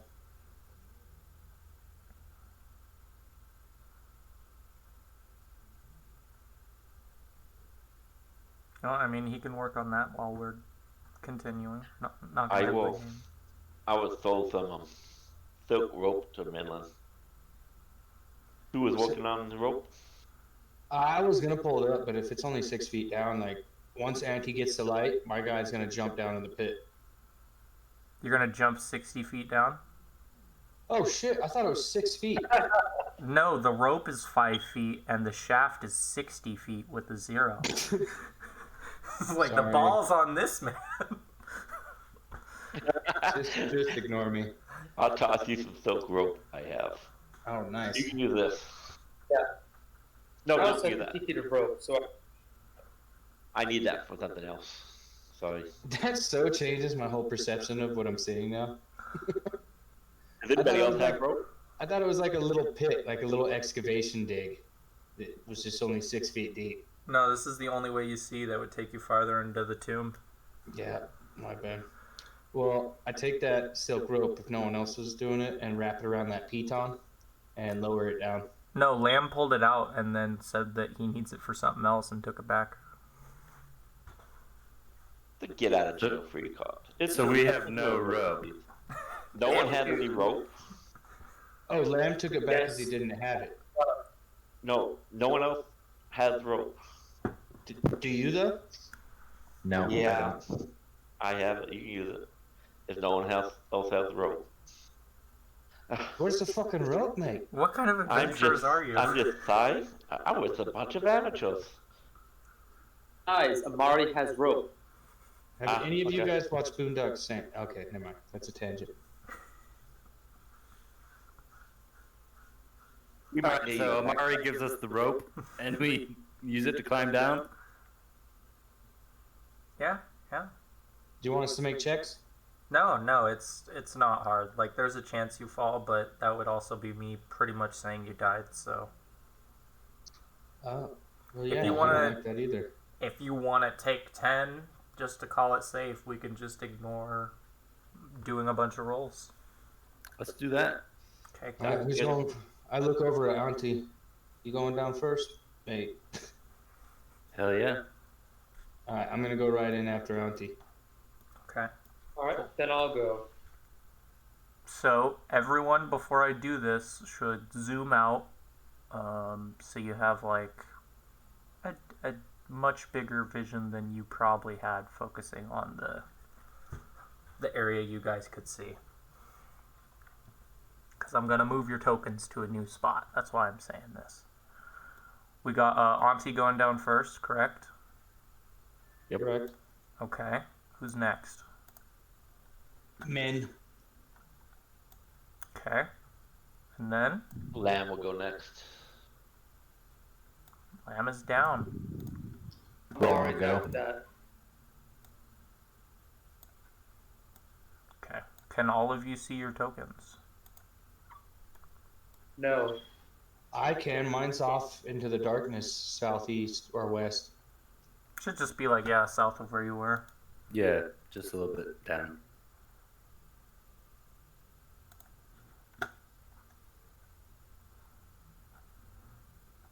Like it's like Yeah, my literally token is 10 nothing blocks else. to your south of where you were originally. Yeah, I'm literally not seeing. I see the token. I see one token in the middle of the darkness, but that's it.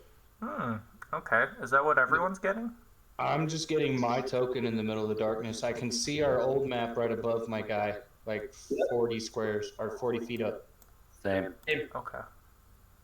Give me a second then, because I might have messed up the mask. That might be the case. While he's I mean- looking at that, do any of you guys know how to like put down the spells you have prepared on your character sheet? Yeah. Go to actions. Okay, there. You can just pick whatever spells you want and drag them over if that's what you want. Oh, there's another way. Yeah, I did all that for my spells known, but on like it says level 0 prepared 0 out of 3, Is vision different? and then level 1 prepared 0 out of 2. It's the box at the bottom that says preparation. You got to click on that. Is your guys' vision any different? Nope. No, Yeah. my vision Same. is different. Oh shit! Oh, It just lost changed. the map. I lost the map. I only see the token now. Yeah.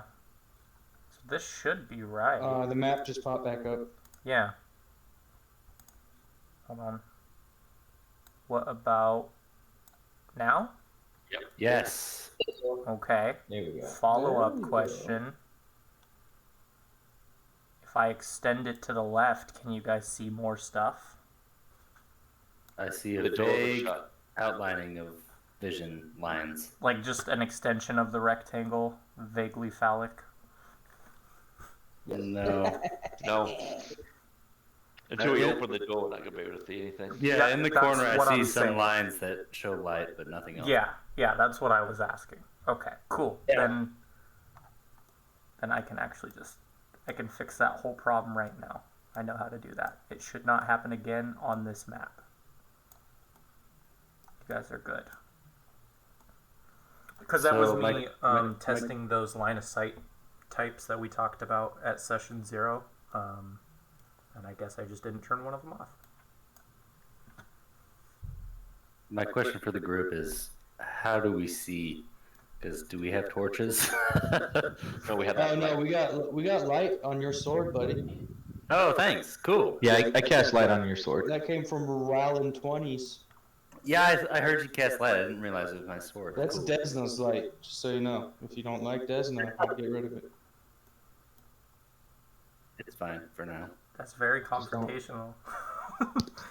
Just don't sheath your weapon. It's out.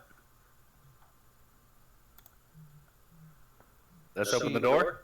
Well, I'm gonna tell what you do a we little bit see about the first? stuff down here, yeah. Because this is, I mean, it's the same shaft, but it's a different room. Okay, so when you That's guys what she get said. down here, once you're not focusing on making sure, you know, the last of you gets to the bottom, you see what I'm about to describe. There are mirrored images of a warrior in a side profile facing inward, and this is all carved on a very ornate pair of stone doors to the west that you guys can all see. The figure is depicted wearing padded armor with a scarab-shaped shield on the arm facing the viewer. And it has a raised khopesh held aloft in the other hand. For those of you that don't know, that's a traditional Syrian weapon with a curved blade at the end. A crumpled humanoid body lies directly in front of the doors. A hint of decay hangs in the air, and a dried stain mars the stone floor under the body. A square shaft, well, it describes the square shaft you guys just came down. I just realized that. Okay, is that figure General Akintipai? Or do you want me to roll knowledge history? I mean, that's a safe assumption. You haven't seen any, like, drawings of him. Well, I think that maybe I may have seen drawings of him in books, but that's it. I don't Yeah. know. Should I make a roll or? No, that's like a logical connection you could make. This is his tomb. He was a general. There's a guy on the door. It's probably him. All right. Does anybody got heal check? I'm looking around at everybody. I was like, does anybody know what this dead thing on the ground is? No, but let me look at it for a while. Oh wait, I may have misinterpreted this again. Is it a real dead thing on the ground? Yeah, Or is there's a humanoid corpse. I think that should have made it clear that this was Okay. the first trap you guys passed. Alright. Yeah, if anybody's got hill, you might be able to figure out what it is.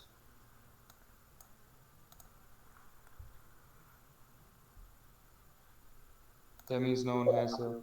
I can roll a heal check. Okay. We have a heal. I try and avoid saying anything until it's like clear.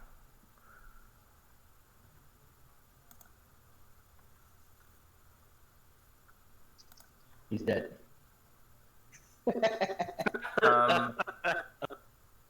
It was a bunny. Yeah, he's definitely dead, but you can't really identify the body or what the source of death was. Can I do a perception check just around the area to see if I see anything out of place that may have killed him? Yeah. See if there's anything murdery in the room. Alright.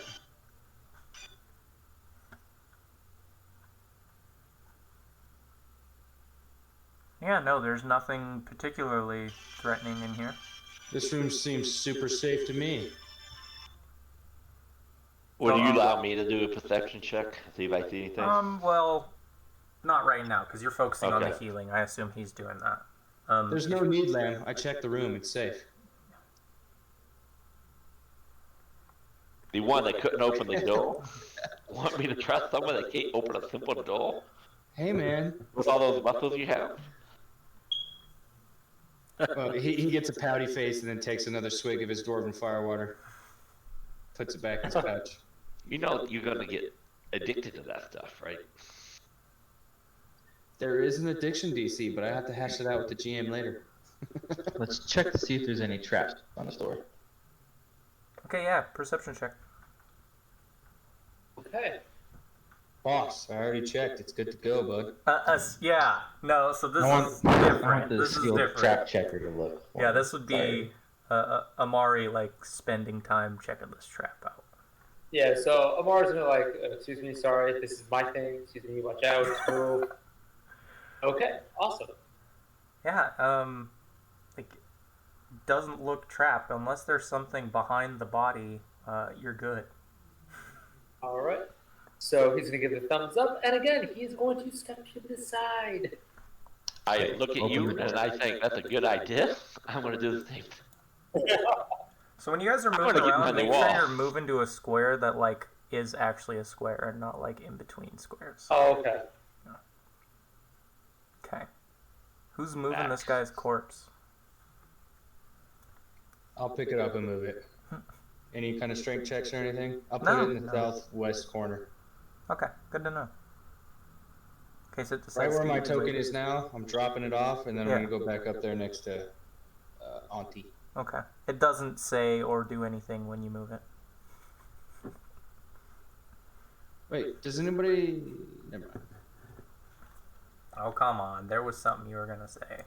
I was going to see if anybody has the first level spell called, it's like Grave Talk, or Grave Whispers. You can make a dead body talk.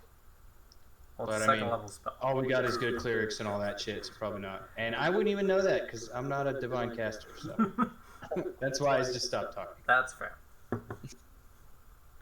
Bust open this door. Okay. Yeah. You Grave open the Whisper. doors. Grave Whisper, that's what it's called. Just so you guys know. Just putting that out there. Be careful. The walls of this I'm just putting in the tip. It's fine. His last words. The walls of this 10-foot wide corridor feature bas-relief carvings of great battles. Armies with spears and shields clash at the direction of generals, while others leaders direct troops from chariots that are ruthlessly overrunning their enemies. Engraved stone double doors stand at either end of the hallway. Please, can I make a history check? What battle is this? Yeah, you can try and give me a history check. God damn it. Yeah, this is clearly just some representation of great warriors. There isn't any specific battle being referenced. So, the map kind of makes me think, are those like tapestries hanging down or something? Like, what's behind the wall? Or is that a secret chamber that we're not supposed to see? No, it's not a secret. doesn't really matter if you guys see it. It's basically you see, these are basically like inserts. So like a lot of this has been carved, but this was like brought down here. And that's where you're seeing all these engravings. They're not tapestries, they're like stone carvings. Oh, stone carvings that were like brought in here and inserted? Yeah, Like or a maybe plug and even play, cut down here if what you is look that, at their mural? shape. Yeah, it's what I just described. That's where it is. It's on these. Gotcha. Hey, Amira, you want to come check this hallway? I don't like long hallways. Long hallways are bad. Alright. So Lara's gonna come about there. And let's check it. Okay, so I don't know if anyone here's checked traps before, but you don't just say, I'm going to check the hallway, unless you're going to spend a bunch of time. If you want to take 20, I'll let you inspect the hallway. Or take 10 if you want, whatever you prefer. Well, again, like, question, how much time does the team want? Put an arrow down this hallway, hit the back door just to make sure. Okay, I'll take an arrow and I'll hit the back door. Use one of those durables. We don't want to be breaking them. You do know they can be burned by fire and acid, right? I did not. I just point out they're not. I mean, taking 10 doesn't seem like the worst idea. Like, I'm okay with 10, which would give me a 17. Okay. So, and the idea behind this is if you want to take 10, it's not me saying you could take 10 for the whole hallway. It's like per square of you checking it out. So that's a minute per square all the way down. Okay. All right. Basically, you got to be really specific on what you're saying you're doing with the skill. Yeah. Okay. You want a greater degree of specification. No problem. Yeah. So in that case, then I'm literally just gonna like walk down the squares and proceed. Show with your token. And you're doing, you said a take 10, right? So it's only 10 times? Yeah. Okay. Yeah, so you make your way down and you get to the end of the hallway and you don't find anything. What is everyone else doing while he's like looking around? Is there anything you guys want to do or are you just waiting for him to I'm just waiting. finish? I'm just chewing on a loaf of bread back from the inn to kind of soak up the alcohol in my system. Okay. Yeah, then And walking forward to get ready to do something with these doors. everyone can stop where they are because Amari's about to trigger a trap. Awesome. No, you don't get to run out.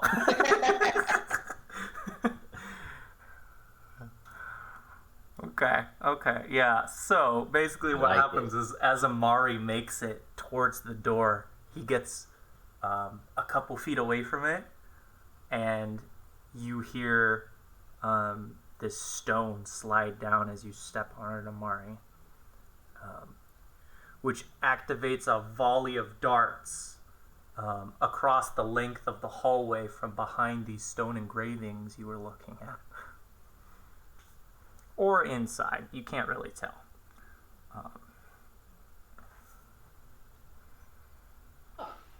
Yeah. Seems unhealthy.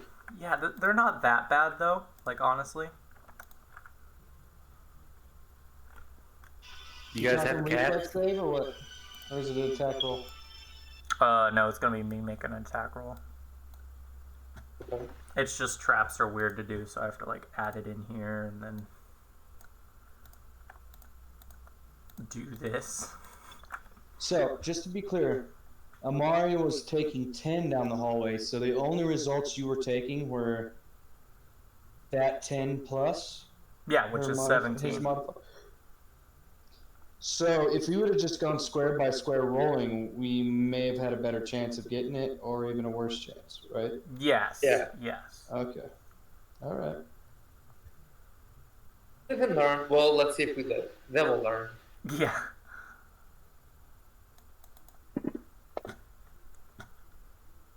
Oh. That didn't do that, right?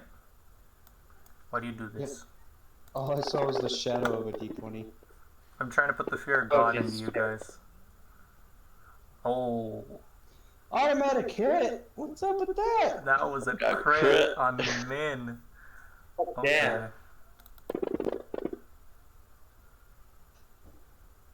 I'm dying? Oh, That missed shit. nobody. God damn it. Yo, Roland. I mean, on Oh, some Roland's disabled. Shit.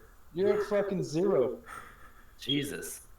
This trap just dude, all these arrows just fucking pegged all of us. I got hit in perception the neck or checks something. from those of you that are still conscious. Not me. Yeah. I'm wounded. So who's conscious?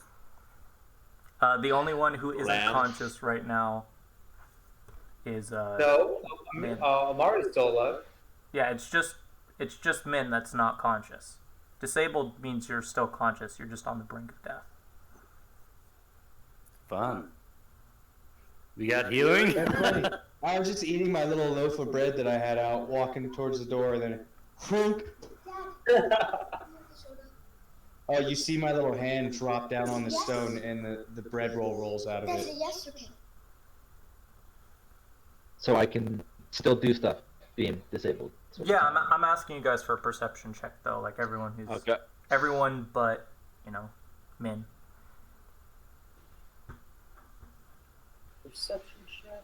On your way. Oh, jeez. Okay, well, Roland, you hear a mechanical sound coming from both sides of you from where the darts came. Fuck. Almost like a crossbow being reloaded. Traps resetting. We should move. Amari is going to tell us to go back to the room that we just left. And literally run back there. I'll grab a drunk guy up front. Yeah, I'll drag whoever's down if needs dragging. Okay. Yeah, I just wanna Min channel is energy. down right now, and actually looking at how wounded Min is, you want to give me a stabilization check real quick? Yeah, so I took 12. That means I'm just at a negative, right? A -1, sorry. Yes, that's effectively what it is. You're So my bleeding health out. is 11. Yeah. So that's a fortitude save. It's a I forget how it works. Just roll me a fort save. The DC increases the more wounds you have. Yeah. Okay. Well, that sucks. So now you'll go down from 12 damage to 13. Well, up, sorry. Yeah, so now I'm at -2 pretty much. Yes. I'll Yes. grab him and I'll drag him back. Okay. Give me some I'll mouth just to mouth. I'll just channel and heal everybody in the area 1d6 points of damage. Is this in the hallway or once you get back to the room? I presume I would have done it while he was laying on the ground and everybody was still in the hallway. Okay. Well, everybody left me. Oh wait, was someone dragging me? Let me just get to him. Yeah, like Lamb I'm bent dragging you. over to drag you, and then we got energy being channeled There we go. while he started doing that. So just target everyone, and then do your channel energy.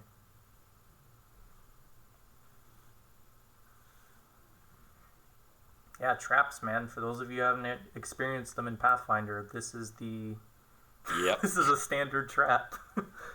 Yeah, I thought we were being careful, but I guess I'm Not not. D&D. Hockey. Hey, so why do I take care of my HP, or is that all pretty much on you, the GM? No, so you can adjust it on the main screen, but if channel energy is happening and everyone gets targeted, when he hits the heal button, it'll automatically update it. Oh, okay, I see it. Did you already heal me? No, I know we made a hotkey for this. Because my HP's at 11. So those rolls don't actually take our HP down?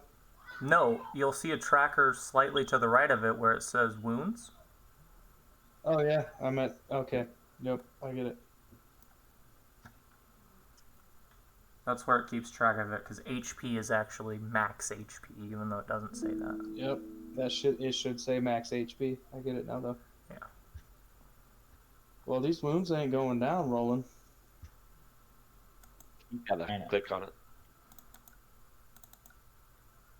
So yeah, you just so you don't have to spend a bunch of time looking for the hotbar, go to your actions tab, make sure it's in standard for the mode, and then make sure the display is what is it? It's actions. Yeah. And then as long as you have everyone targeted, you should be able to hit the There it the is. heal for a D6. There, so automatically updated everyone.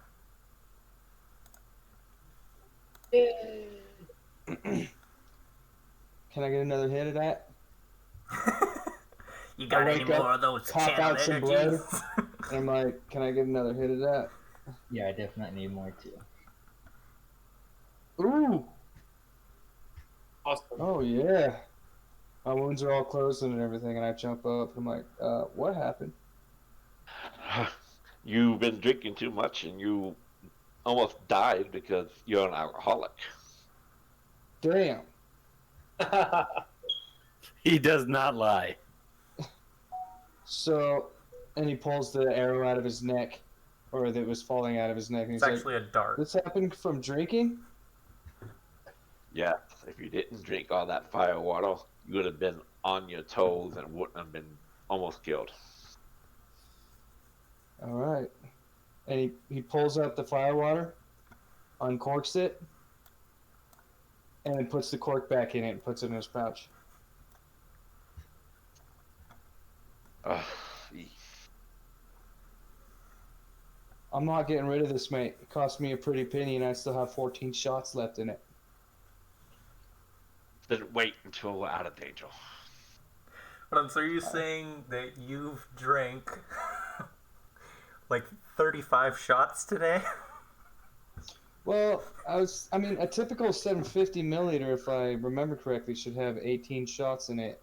And I've had, between sharing with Roland and the 2 I had today, Oh, this guy doing his 4, math. So there should be 14 more shots left in the Dwarven Firewater bottle. Yeah, you're drunk. Okay, well, on the bright side, Amari, you know that the trap activated when you stepped on a pressure plate by the door. Cool. I think. Can't But if memory just serves, one of our deactivate that trap. that's what we said. Roland did. He just never said anything about it. Oh, that's not Yeah, helpful. I do believe the trap has reset. I heard it clicking. Let's go deactivate the one that we There know we of. go. And if memory serves, it was the third square on the top, correct? Yes. What are you talking Okay. about? When I went in, did I hear like Right. any pressure plate clicking or tripwire or whatever? The pressure plate was right in front of the western door. Like, it was right at the end of the hallway. Okay, so I'm gonna go to the square right before there, Okay. and now I'm going to actually load up. So, like, actually right there. It's right in front of the door.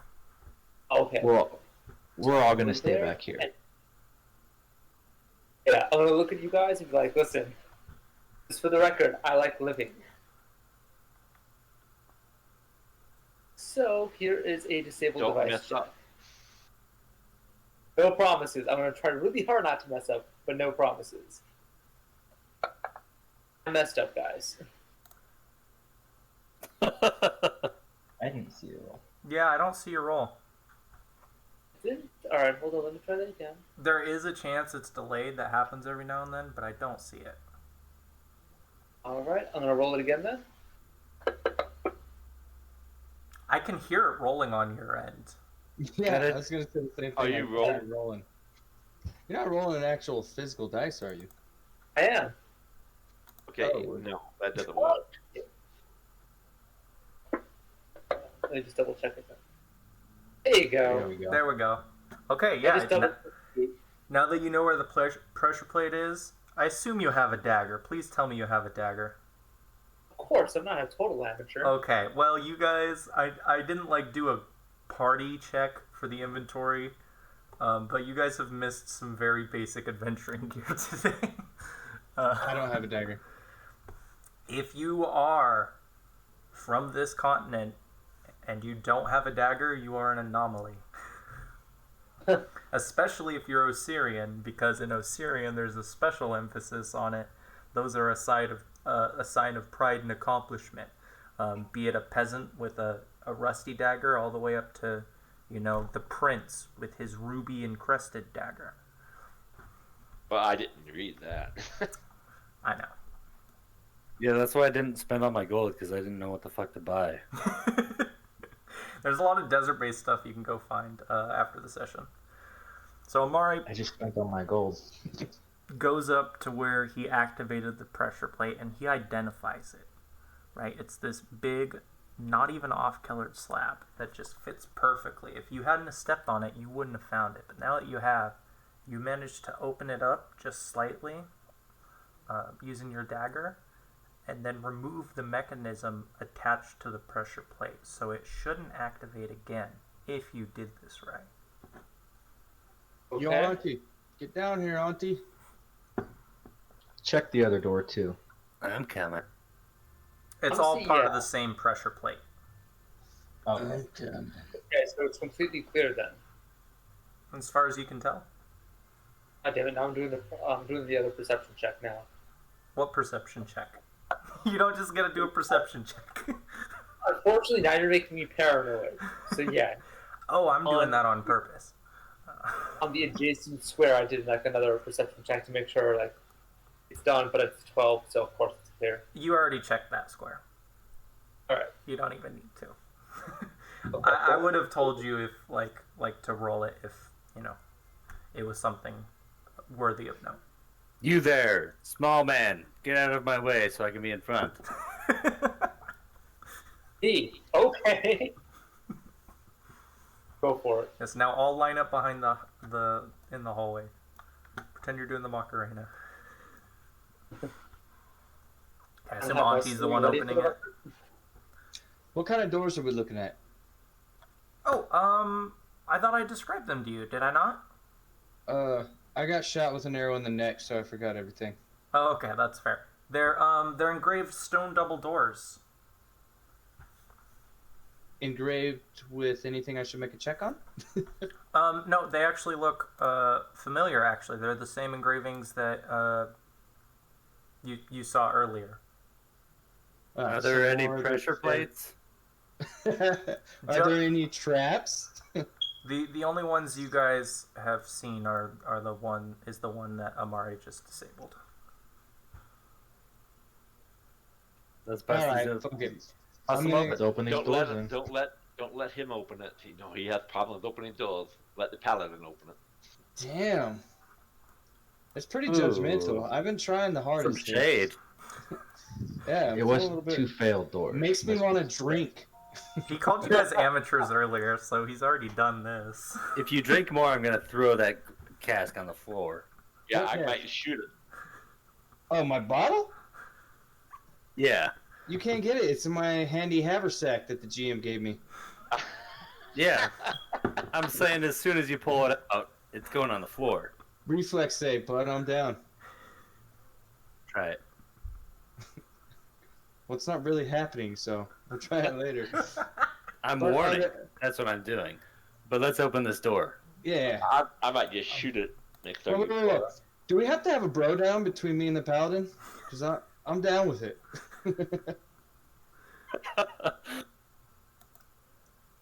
You guys step into. Door just open? Sweet. Well, you guys said you were opening it, so I opened it. Should I not have? Yeah. No, yeah, that's fine. Okay. Makes me feel better. Madeleine's giving Auntie like this look, like, I wanted to open the fucking door. On the Probably have western problems wall, opening it. immediately in front of you guys, you see a faded tapestry that hangs on a wooden frame. It's faded and delicate, specifically. It depicts a middle-aged man accompanied by a woman and 2 children. for the person who checked out those statues earlier, some of these faces look familiar. And they have a small estate in the background. To either side of the tapestry, there are two small pedestals upon which two dead and preserved animals sit on. There are stone double doors both to the north and the south. Can I do a?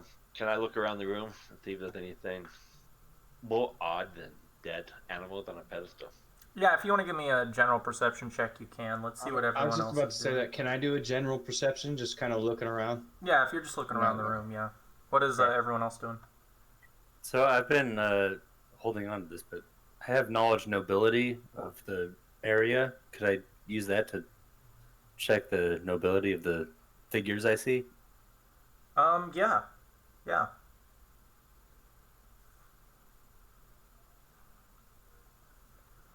I'm not gonna roll till these guys go in the room and I can get in. Using your deductive reasoning, Auntie.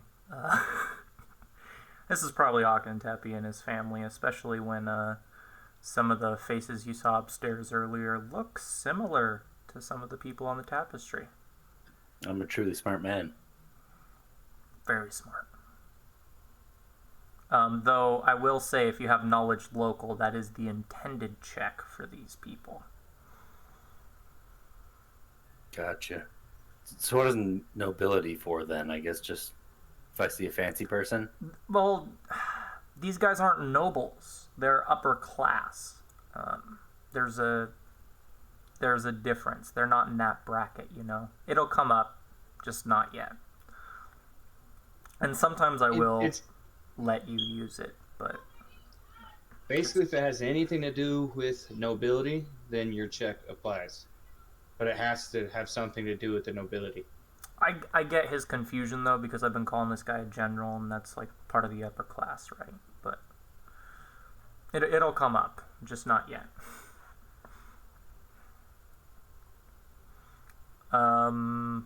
Okay, so I know there's two of us that are just looking around the room, and we got one checking out the tapestry. That leaves us with two more. What's going on? I'm gonna roll a knowledge history checking out the tapestry. Okay. Real quick, if that's okay. Yeah.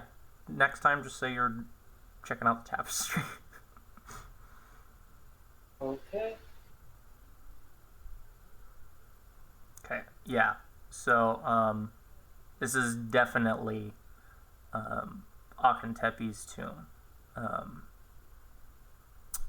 But based on like the tapestry itself, you can tell that the family is in here too. And that like just based on some of the depictions on it, that it seems like Akhentepe, after his family died, he continued on to have a successful military career. So he's No baggage. yeah. They passed away from something, which is probably why he's the only one that wasn't one of the statues up at the beginning of the tomb. Like it was probably made for them originally. Obviously, he was going to come in eventually, but they definitely died before him. And those mummified pets, those are specifically both cats. Guardians of the Underworld. Yeah. Okay. It looks like I'm missing one perception check. That's me. If possible, I would actually like to double check the doors for traps. Is that okay if I use my perception check for that? If you want to give me perception checks for each set of doors, Okay. I'll let you do So that because, you know, it takes them time, takes you time. It's not that much of a difference. Okay, so I'm going to do the south doors first. Okay. Nice. They don't seem trapped. Okay, and the north doors. Yeah, and those don't seem trapped either. Okay, guys. Yeah. They look identical. Like they're the same doors, like the ones you guys came through originally, but these ones don't have fancy decorations. Alright.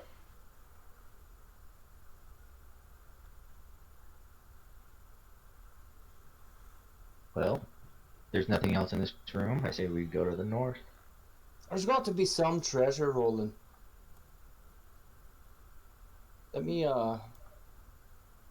Let me start hacking at these statues, will you? No. No. There aren't actually any statues in here. Those are supposed to represent columns that are like part of the art down here. But part of not destroy the grave. Did you understand? I understood it all. Why do you want to keep hacking everything up?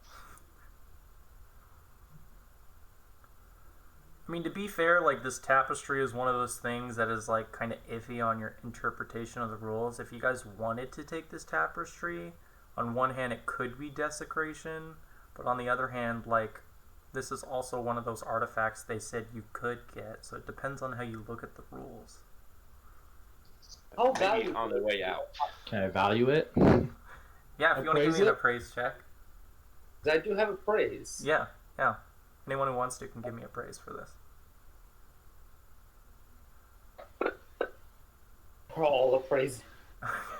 Yeah, so Amari's the only one who's not like, this is probably valuable.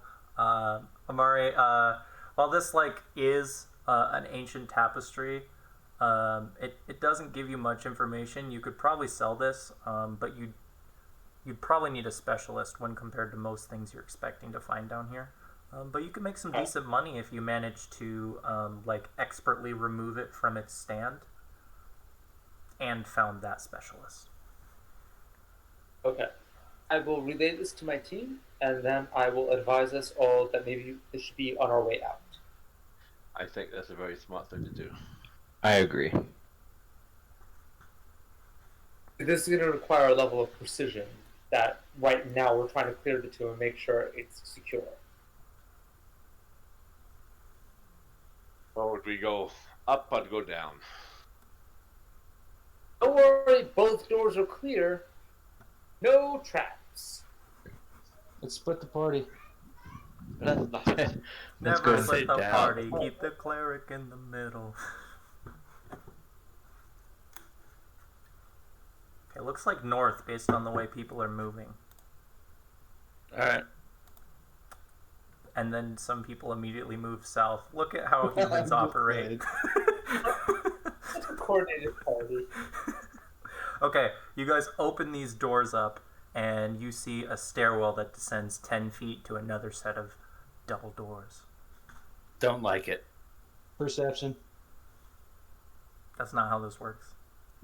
I'm sorry. Let's go check the doors up there. Can for I any check traps. the stairs for any... Oh, shit. There goes Lamb. Okay, Lamb, give me a reflex save. All right.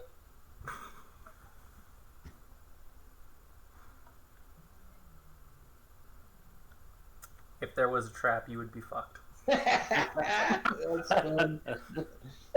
Alright, well, I guess I'm going to walk up to the doors with Lamb then.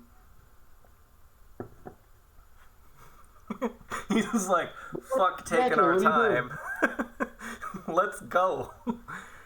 Okay, yeah, you open up these double doors, and there's a giant golden chariot in front of you. Oh. Typical. Okay, here, I'll give I you don't guys think we're gonna get that out. Yeah. A brightly painted chariot sits in the center of the chamber. Beyond the chariot, a large canvas stretches between two stone columns. The skins of several animals, antelopes, great cats, crocodiles, and the such, now faded and deteriorated with age, are tacked to the canvas. A wooden chest, lacquered white and trimmed with golden inlay, sits in the southeast corner right next to you guys. In each corner of the room, a small stone shield is molded into the masonry at shoulder's height. An open hallway leads to the east, and a set of stone double doors leads south, which is the doors you went down. Or came down. Popped out of. Yes, it looks like one of you might have sprinted down it. Boss, why are you in front of me?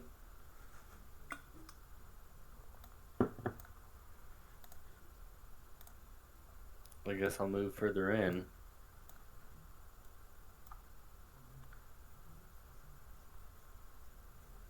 Okay, what is everyone doing? Can I do a perception check to just look for anything out of place? Or do I need to say looking for traps?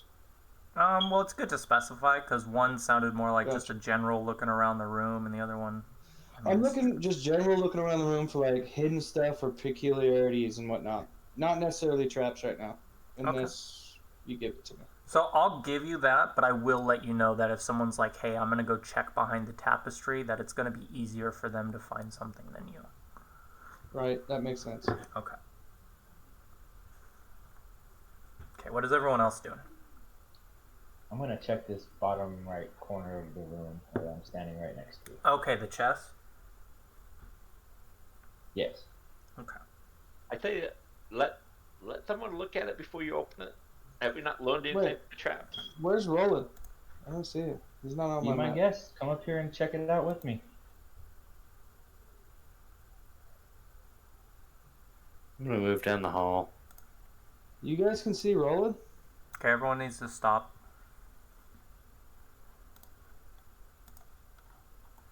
As Auntie moves down the hall, Oh shit. I'm gonna describe the room real quick.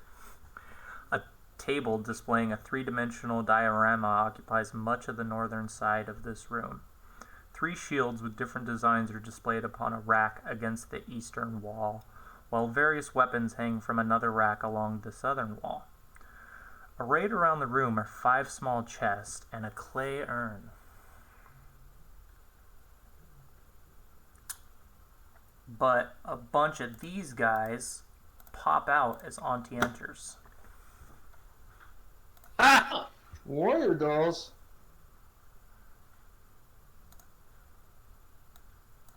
Look what you did. Alright. Where's Roland? Can someone help me with that real quick?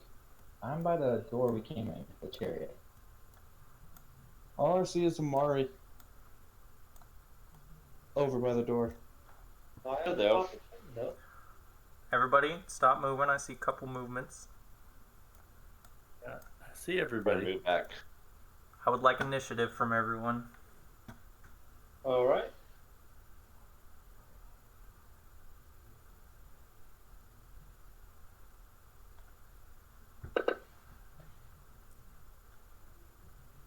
Jesus, God, my I'm- initiative sucks. Our initiative is garbage. I crashed. I'll be back. Okay.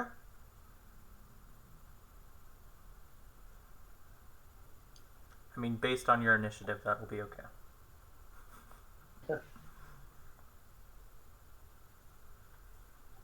About to get fucked on, guys. It's not that bad. I'm the only one without a plus to my initiative. Hey, do you already have the tokens out or something? I haven't For the revealed them dolls? yet. See, I don't see rolling 20s, and I don't see the dolls. Just throwing He's that out there. behind. He's just in the shadow of the light. Yeah, you just might not be able to see him from where you are. But he's on the map. Yeah, because the That's chariot's really big. cool. You can't see the other side of it. I love that they do that. And it's not even a big chariot. I don't know, like, have any of your characters been around chariots? Back in the Battle of Chattanooga. Yeah. Oh, I okay. forgot Well, about Chattanooga. then you could tell this is a very small chariot. This is a light chariot. Yeah. What general did you serve under or fight against? Eisenhower. Yeah, Eisenhower. I forgot. What a famous He was- Osirian he was- general. He was Chilaxian. You wouldn't remember him. Okay, that makes more sense. Why was he in a chariot? He had a Talbot mother. Twice removed. Okay. Did he serve on the southern continent? For a brief stint, but he was actually a spy for the Andorran army. Wow, he must have been a really great general then for them to give him a chariot. I think gave him the Medal of Honor. Oh. I didn't even know they had a Medal of Honor.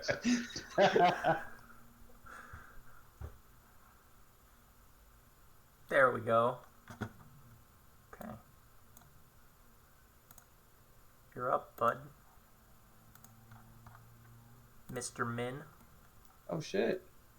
Sorry. Right when you told me that, I lost my map.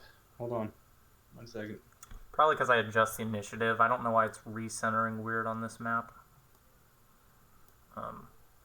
I think I talked to you guys about this last week, but they'd just done like a major update with Fantasy Grounds, and this is like my second time using it since then. So I'll need to like have one of my players, maybe even one of you guys, if you're cool with it, help me mess around with the map this weekend and learn a few of the new things. All right, so if you guys, oh, fuck, I thought Auntie was an enemy. Dun. Anyways, I ran up. My scimitar was already drawn. Even if I it might wasn't, be. I'm gonna draw it now. Hold out my hand like something bad's about to happen with it, and my turn's over. Oh, and let me change that on the tracker. 1 sec. What? Oh, just that my turn is over. Okay, yeah, good call. Well, if you know where it is, I'm not gonna worry about it. Every now and then, you guys, if it's easier for me, I'll do it. Somehow it already went down to lamb. Yeah, I just did it. I can do it too. Oh, okay, sweet. Yeah. So sometimes I will. See, You are a level 4. benevolent GM. Yeah, I guess. I am going to use my move, not use my movement, and give me a +4 for bullseye. Bud, there's like a square. There's like a wall in between you guys, and he's closer Okay, to that's it. why I asked so, you. yeah, you should move. Yeah, that's almost total cover, if not at least a +8. I'll move. 5 There you feet. go. I'll give I'll you take that. a shot. That's still pretty bad. I'm gonna give him that just because the way it's drawn. It looks like it should be like 2 squares and not like 3. So, I don't think I can see him. So, If you want to move up, you can. I don't have a problem with giving you the shot from your position you move to. yeah, but then if I'm taking movement action, I won't do that. I'll go after the one in the back. Okay. Are you delaying? Which one? No. Which one are you're still targeted on 4? So until you retarget, I don't know which one in the back is. They're all in the back. Okay, the one in the bottom right. But do you know what happens when I move my token and I get stuck with a ghost of my token that I can't get rid of unless I log out? That shouldn't be happening. I don't know why that's happening. Lag. There you go. That seems There like you a go. good answer. I will take a shot at the one in the... Okay, make sure you're targeting it. You have yourself and one of the dolls targeted right now. Yeah, I know. Which one are you shooting at? Just curious. Oh, when he targets it, you should be able to hover over him and see. Oh shit, I do see it. Does it take into account soft cover and everything? Like, No, you this have to game do that? manually apply that, and you can do that in the top right under the modifiers button. It looks like a plus and minus symbol. Alright. Did you hear that, Len? If you're shooting through me and Auntie, that's soft cover. No, that's it's not. +4. I have precise strike. Precise strike is only for engaging in melee Yeah. with an ally. Okay. Soft cover is something completely different. That's where you're shooting through, well, moving people. It works against enemies and allies. So what is that? So it's a If you minus have 4. living targets in between the target you're trying to shoot, Give me the minus. it's a +4 or a -4, however you look at it. They get a +4 to their AC, or you get a -4 to your attack. So But the it's called easiest way soft to do cover. it is to click the modifiers and then give them cover. Yep, exactly. I'll just use that bottom left box Or you can and do give that. yourself a -4. You have to get improved precise strike before you can ignore soft cover. Yeah. Welcome to Pathfinder. Oh yeah, buddy. I've dealt with a lot of Pathfinder rules, so I'm here for that part. That's one of those like We're the real nerds. The nards. that's one of I those miss- rules that surprises Ooh. me by the number of people that don't know it exists. That's rough. That's it.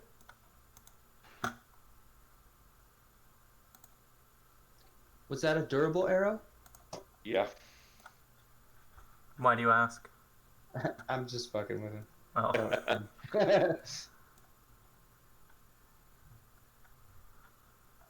Okay, the one you thought of shooting at,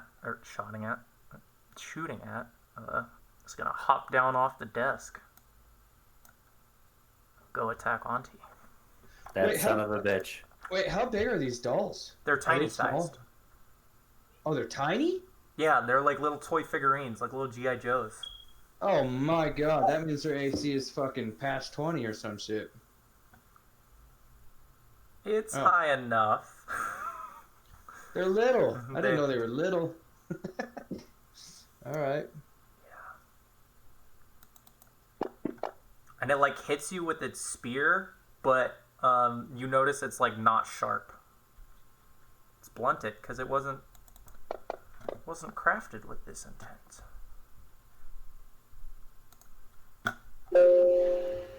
Somebody's fucking computer is too loud.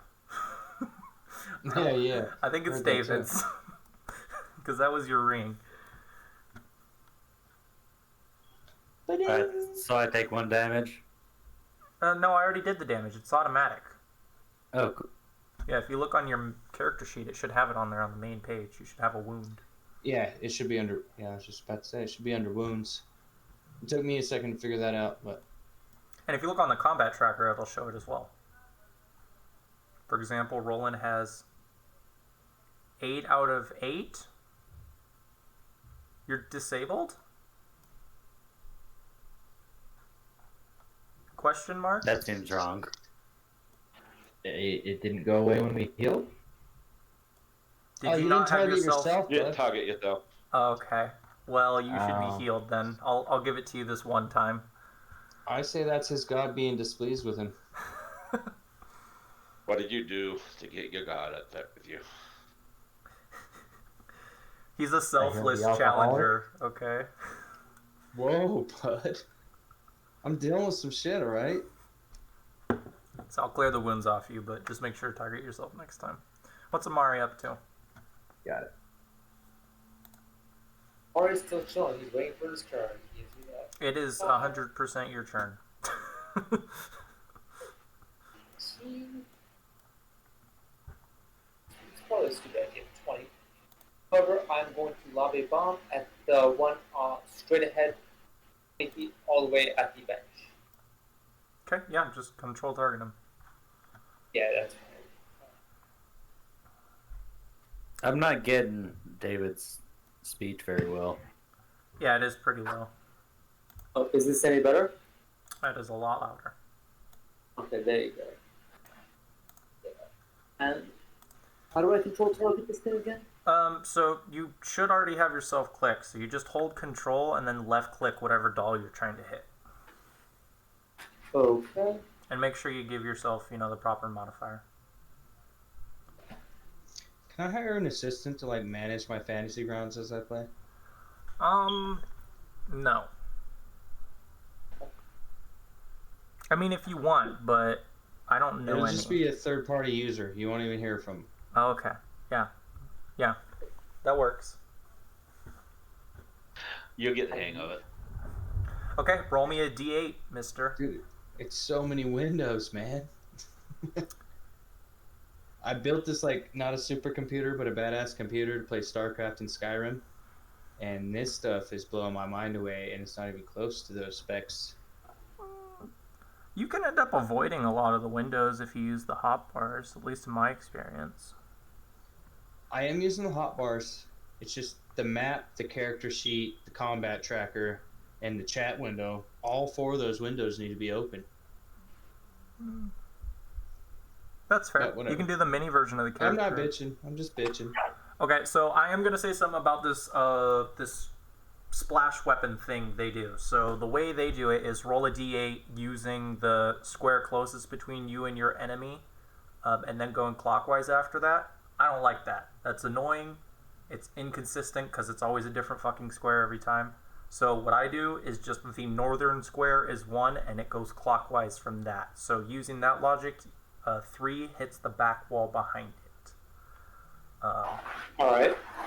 He still takes the minimum splash damage if memory serves, so Yes. or at least that's something. So you can Yeah. you have him targeted, right?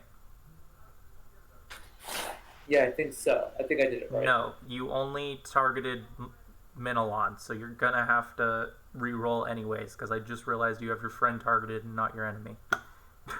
Oh, okay. Hold on. Let's reset that. Sorry. I thought you were just angry with his drinking. Nothing personal, guys, but It's like So- a favorite enemy alcoholic. That's kind of rough. all We're right. professionals here. Don't worry about it. I'm a professional drinker.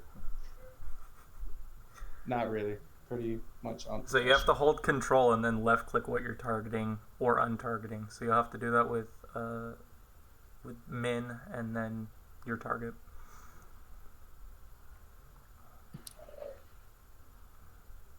I think I did right. No, you're still targeting min.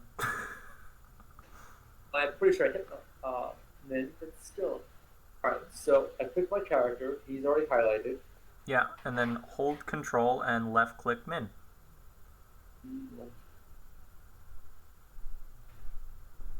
Yeah. Anything change? Nope.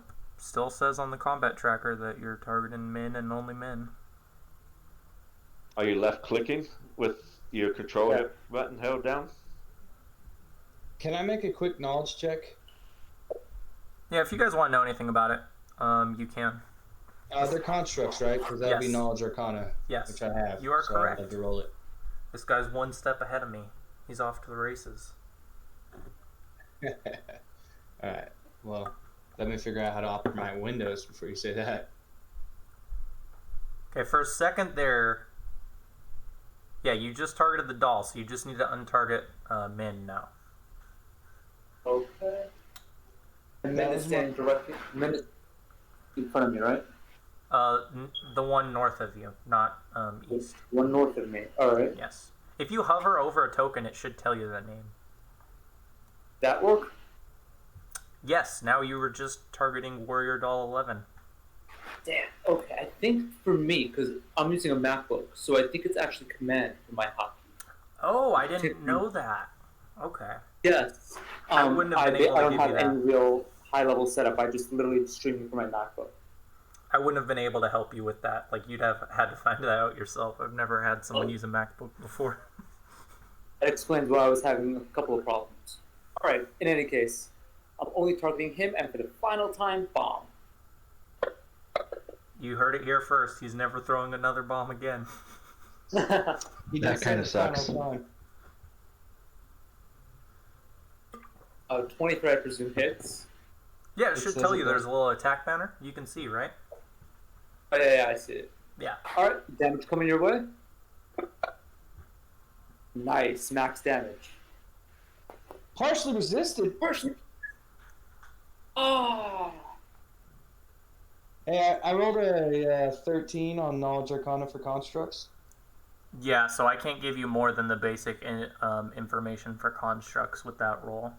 If you need me to, I can read it to you. Isn't it immune to mind affecting effects, immune to critical hits? That might be 3.5, I don't remember. No, so the average one is immune to non-lethal. They normally have damage resistance that's only bypassed by adamantine or like Vibranium. weird types of like effects like acid, cold, or electricity, and even those they normally have damage resistance, as was just showcased with the fire. And Amari, you can tell because they are your bombs that did not have the effect they normally would. Alright. Did you see that, Amari? This is Yeah, Yeah, now I alright. did. This one is weird though, because so I will throw something out here that I didn't throw out earlier because I was answering questions. These guys have a special ability that I just realized with your attack. I don't think it's actually fucking working. Divulge us. These guys have a special quality called flammable. So they have vulnerability.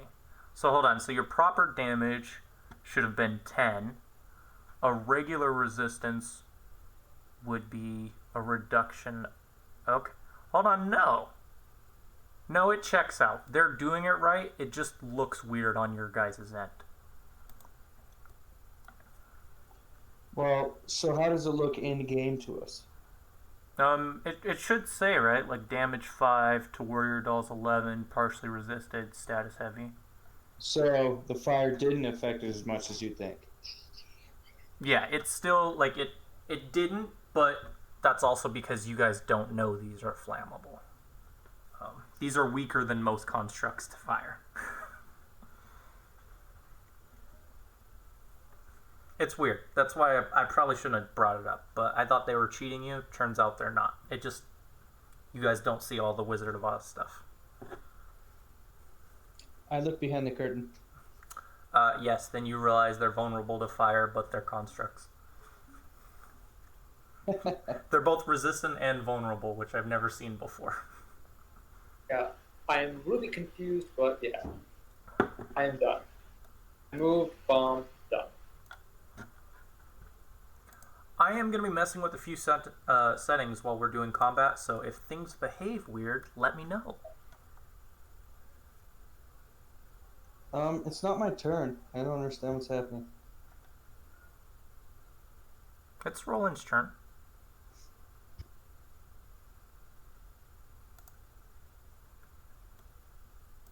Question is, what are you doing now that you aren't disabled? Casting Shield of Faith on his homie. On the homies. Hey, do you try moving your token one more time? Okay. Have you guys noticed anything different in like the last 30 seconds? Slight change in the vision. I'm How getting so? hungrier. What's changed about the vision? A little bit more murky, I guess. Okay. Does it look better now? Yeah. Okay. This little whisper, yes.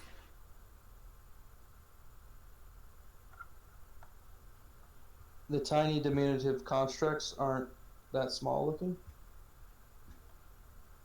I mean, they are tiny.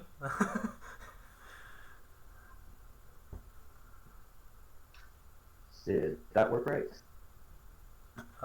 You'd have to look on the effects to see. It sure looks like it did. Desna's a weak god.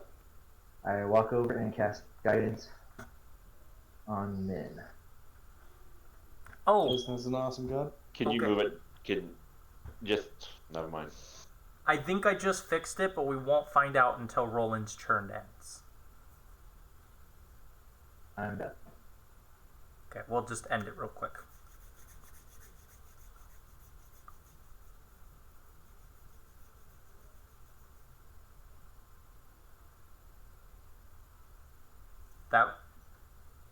Okay.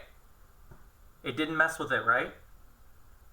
The map didn't change for you guys? It didn't move Nope. around? Okay. As far as that goes, no. They added a new thing, a new option that they defaulted to on for something called turn auto center map. So it puts it at the middle of the map. Why? I don't know, but I'm glad I know how to fix it. Well, mine wasn't doing that until it became my turn, though. So I I need don't to take know. a 60-second pee. I'll be right back. Okay. Okay, so one of the warrior dolls that was up on the chest, one of the chests, jumps off and comes over to hit Auntie. Slams against you with its spear that it feels like should be more intimidating than it actually is. I don't know, how scared are you guys of small clay dolls stabbing you? I'll get a -4 to all my attacks because people keep stepping in my way. yeah, I was just gonna ask if I could move back because I only moved there because he told me to move my guy again. Yeah, you can move back. That's not going to help him too much, though. No, but I Yeah, didn't if want he to gets stand in right. combat, if he gets in melee combat, it will. Yeah, that's fair. Okay, and then the last doll, the one that is covered in Effectively, napalm is how I've always imagined bombs. But if you want to reflavor your fire in some other way, that's cool. Oh no, these specific bombs, I'm okay with napalm. Okay. Yeah, this napalm covered warrior doll jumps down and also decides to attack Auntie.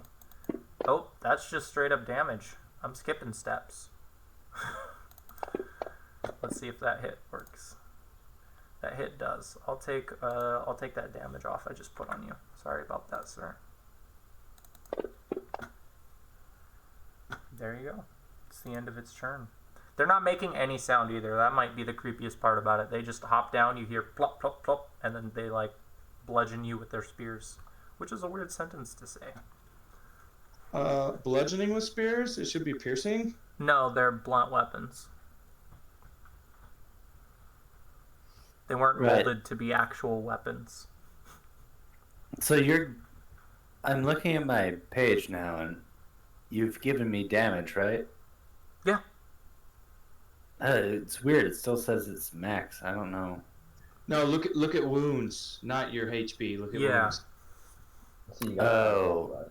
Yeah, they separate it. And then you got to do brain math to figure out where you're at.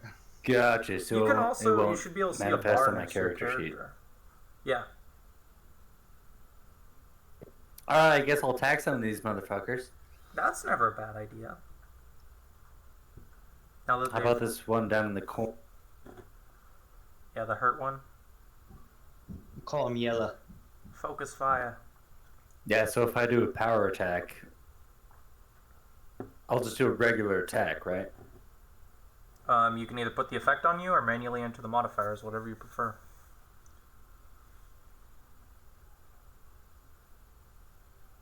Well, he's got power attack on right now. Yeah, because it seems like the power attack's already on me. Oh yeah, we didn't take it off earlier, did we? Yeah. So Just roll. if I just double click my attack thing, Yeah. it'll add it? You're in the right. You're in the green. I forgot. We talked about taking it off, but we decided not to. Well, Shit. if you have it in the bottom. Click And you want to twice, make whoops. sure. Ooh, What the heck? It says you're Tolkien? targeting. That's sexy. Try rolling again. Just the one time. Sure. What? I don't think Didn't you're hitting the work? right thing because this happened earlier. I think you're hitting the wrong button. You know what? It might be you added the power attack after I put my falchion on. Are you just trying to get the minus from your power attack on there? I might have to reload my falchion. I just hit the double click from the key. Yeah, I'd either reload the falchion or just use the adjust tab for now, just to keep going. Yeah, sorry guys. I'll just add the -1 to my falchion attack. Okay. Yeah. I don't know if you know this, but I'm an expert at Fantasy Grounds. That's actually why I invited him to the game. I wasn't going to, but then he told me he was an expert, so I did. Yep. You adopted Fantasy Grounds. I was born in it. Okay, that worked. Well, didn't work, but it worked. Yep. Okay, you doing anything else?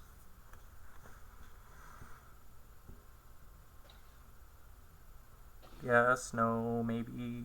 Kickstand. I'm gonna say your turn's over since I'm not hearing anything. Ooh, it looks like it's me.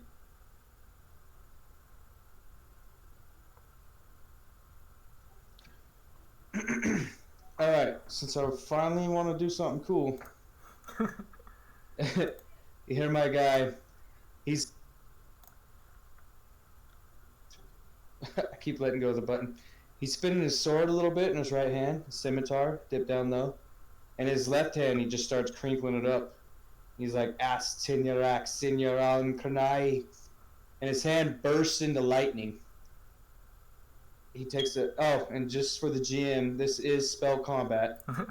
So I'm casting Shocking Grasp, taking a 5-foot step.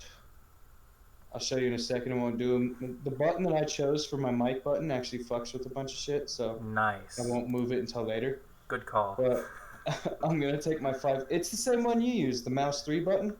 Oh, it On my messes with you? computer, it's like a backspace on everything. Yeah, Anyways. for like everything but Fantasy Grounds it is. Sorry. Oh, look at that. You're right. Anyway, so Astinir, Kranai, lightning in my hand, step forward. Oh fuck, I don't even have spell strike. So this is just spell combat. So I'm getting a -2. I'm gonna attack this guy right next to me, to the right. Warrior Doll 4, I think is all he is. So give me 1 second. Just so you know beforehand, he's getting a scimitar strike and then a shocking grasp strike. Is he wearing any metal? It doesn't say they are, so I'm going to say no because they're little clay statues. Get to target them. Yeah, that's a good idea. Good point, good point. Oh, and just so like it's clear for everyone, he is moving forward and then spell striking. It's not like he has to do it in a different order.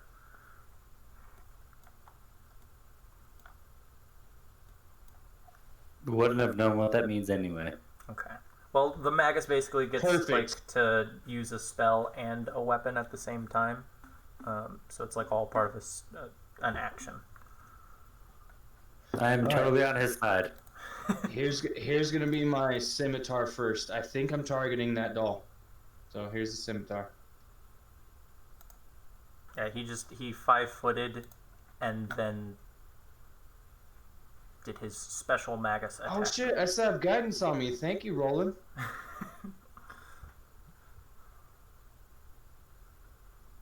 So that was a 21. That's a hit. So let me roll damage. I'm sorry I'm being so retarded. That's all good. I know this isn't like crazy to anyone else, but I'm really happy about these new spells I added for everyone to use because it automatically got rid of guidance after you used it. Nice.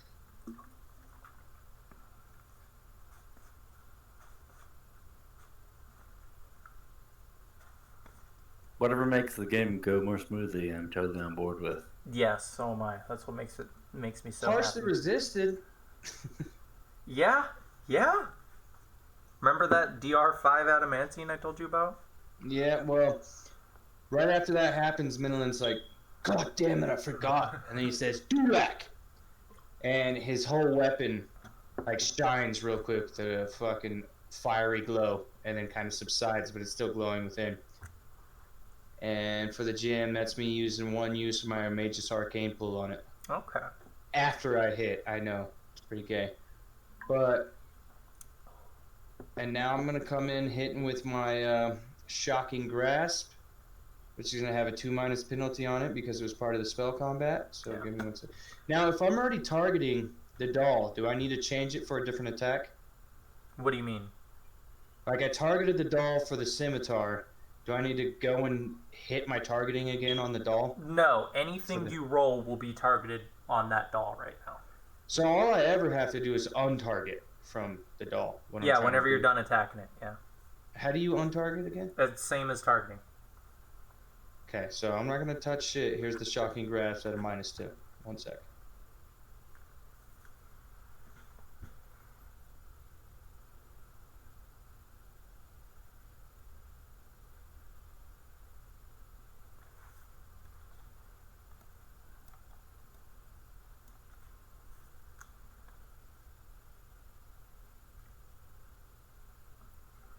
Damn it.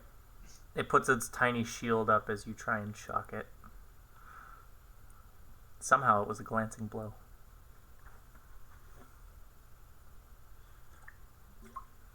Fucking dolls, man. Right?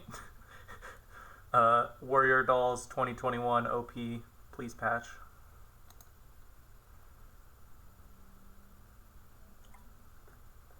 Down to the very bottom. What was that, Bren? Moving down to the very bottom. I am going to attack Warrior Dog number 4, but I'm going to use my not use my movement, and steady my aim for bullseye. Yeah. If you don't move and you include the modifier, you don't have to tell me every time unless you want Okay. to. Remember, you're shooting through. Oh, well. No, I have Never- precise yeah, sight in yeah, melee. yeah. Don't listen to me. That guy you just tried to shoot is gonna stab your friend who just tried to shock him.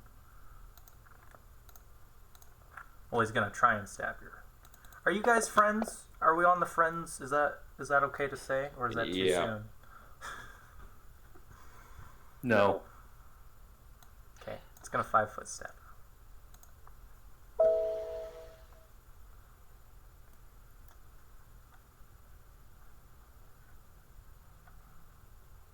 Where is Amari Oh. throwing bombs? Lamb, did you just shoot?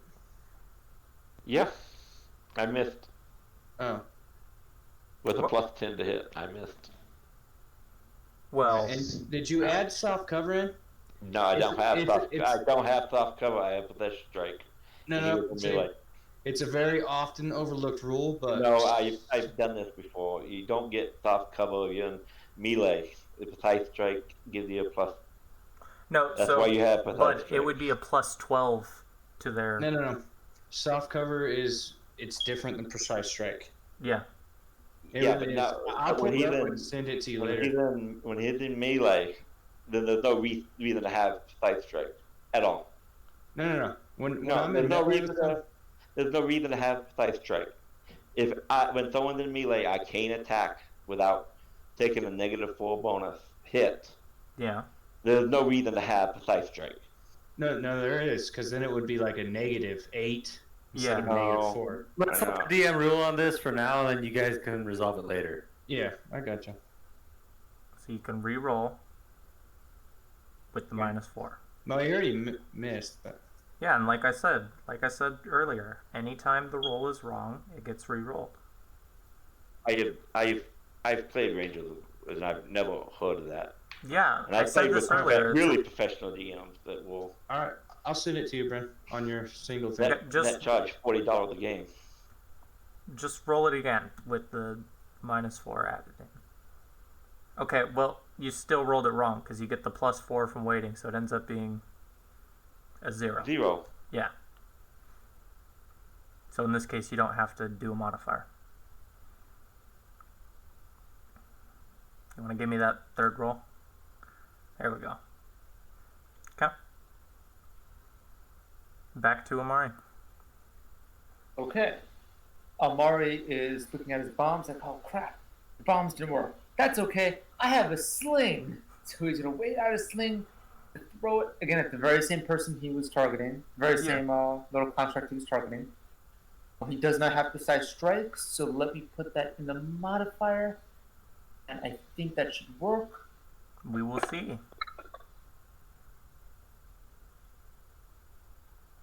Yeah, that adds up with all your other modifiers. Perfect. All right. Yeah, I know that I missed. I'm just happy that I actually got it right. Hold on. So yeah, Yeah, you're good. he misses. He curses softly, and I'm gonna probably make it Elven. Okay. And yeah, he's done. What is like just out of curiosity, what is like an elven cuss word? I'm not saying like tell me what it is, but like, do they still just say stuff like shit? I can imagine so. I don't know. I guess I just When you're doing that, I'm gonna Google search it. I don't Probably think some, there's an like, answer. Burn a fossil fuel or some weird shit. So they're a bunch of tree hugging bastards. Right? Like you It's probably more goddamn metal personal, worker. like they insult you personally. Your mother was a metalsmith. In any case, that is the end. So go. See that did drop my screen all the way to the bottom right again when he switched to my turn. Really? Maybe it's okay. Well, I'll give you the name of the setting again, and maybe you guys can do it on your end. But we'll have Kenny do his turn while I'm throwing this out there. Under options, the options button in the top right. For me, I found towards the top it says turn auto center map. I turned that to off, and it stopped doing it for me.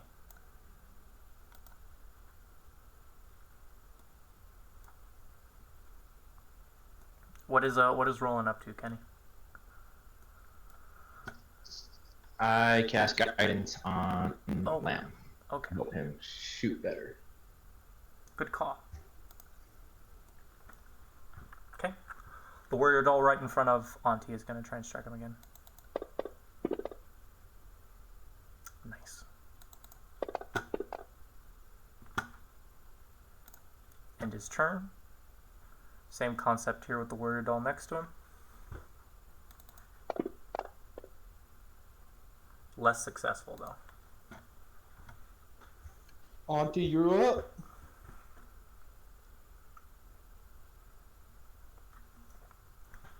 Let's fuck him up, guys. Sound strategy. Have I selected this guy in the lower corner? Yeah, that's the one you have targeted right now. Cool. If you're ever curious, you can hover over your own token or look in the combat tracker and it'll tell you. Oh, Yeah, perfect. the combat tracker will tell you who you're targeting. Yeah. Just realize that. And you can see everyone else's too.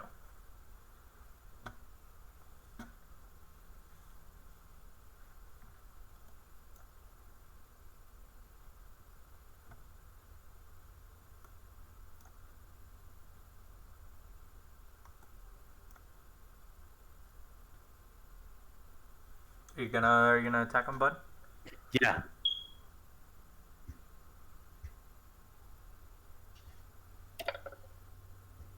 Yeah, and don't drag effects onto other people, everyone, because then they can't take them off themselves.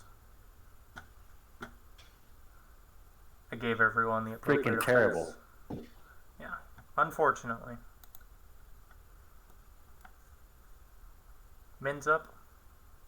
Let's make this peppy, guys. Oh, shit, Mins, that's my guy. That is. All right. Well, the only other spell I have prepared is Shocking Grasp. So, I think I'm going to have to go with casting defensively. How do you want me to do that on Fantasy Grounds exactly? What do you mean? I'm going to spell combat, Shocking Grasp, Scimitar Strike, but I want to do casting defensively so that I can't get hit. So I know the DC is 15 times double the spell level, which is 1, so my DC is 17 concentration check to make sure that you can't fuck with my Shocking Grasp. Under actions, there's a button next to your spellcasting class that says CC, right next to your caster level. So Is it like right next to Shocking Grasp or CC? That's your concentration check. It'll say the whole Yeah. thing if you hover over it. All right, well, let me roll that first. There you go. Well, there it is, and that. Damn it! That looks like a fail. Yeah. I do believe it's 15 times double the spell level. Does that sound right to you? Yeah. I thought it was 15 plus spell level, but it might be double. Yeah, so it'd be 17.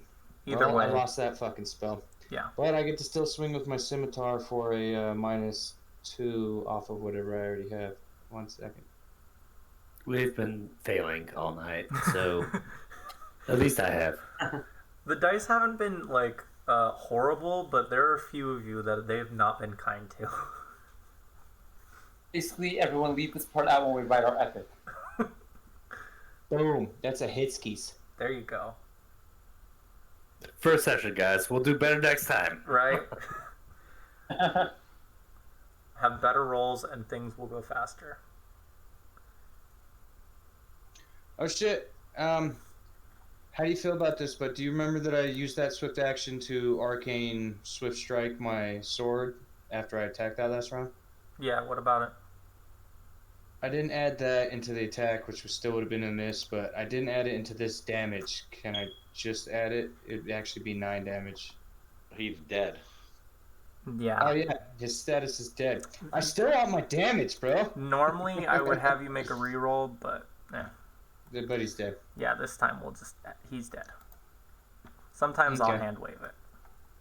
Normally Hell when it's yeah. in your favor. I just killed one of the fucking... Can you tell me what happened to him? Okay, yeah, because this was with your scimitar, it's literally you cutting this clay creature in half. Yeah. Like, imagine, he's like not even a foot tall, and like, this time you just like literally cut him and his shield in half. They're resistant, they're not immune. They are just pieces of clay at the end of the day. Hell yeah, bro. Yeah. Oh, yeah. So he chops him in half, and then he just. Yeah! And it just turns over. I will say normally though, like as long as you guys keep it like within some kind of reason, that I'm okay with you just being like, this is what I do. Sweet. I am going to attack number 12 Okay. Fucking without kill it. taking a move, without taking my movement action. Okay. You go, brother. Dang it. That was with guidance, too. Right, rough. What the hell? This guy's not here anymore. He's gone. All right. So, if memory serves, I'm still locked onto my guy, correct? Yeah. Unless you change it or they die, then it won't Okay. change. That's what I thought, but I figured let me double check before I roll. Good call. In any case, my first swing bullet missed. I'm gonna try again. Persistence. Just that 4, and here we go. I said here we go. There you go. Nope. I got a question because I'm just trying to understand. If he Okay. doesn't have the side stroke, wouldn't that be a -8? Yes. Because he's going shooting through. Mo, did you not do Shoot. the -8? Oh yeah. Okay, yeah, Because he reroll that, shoots dude. through soft cover in a melee.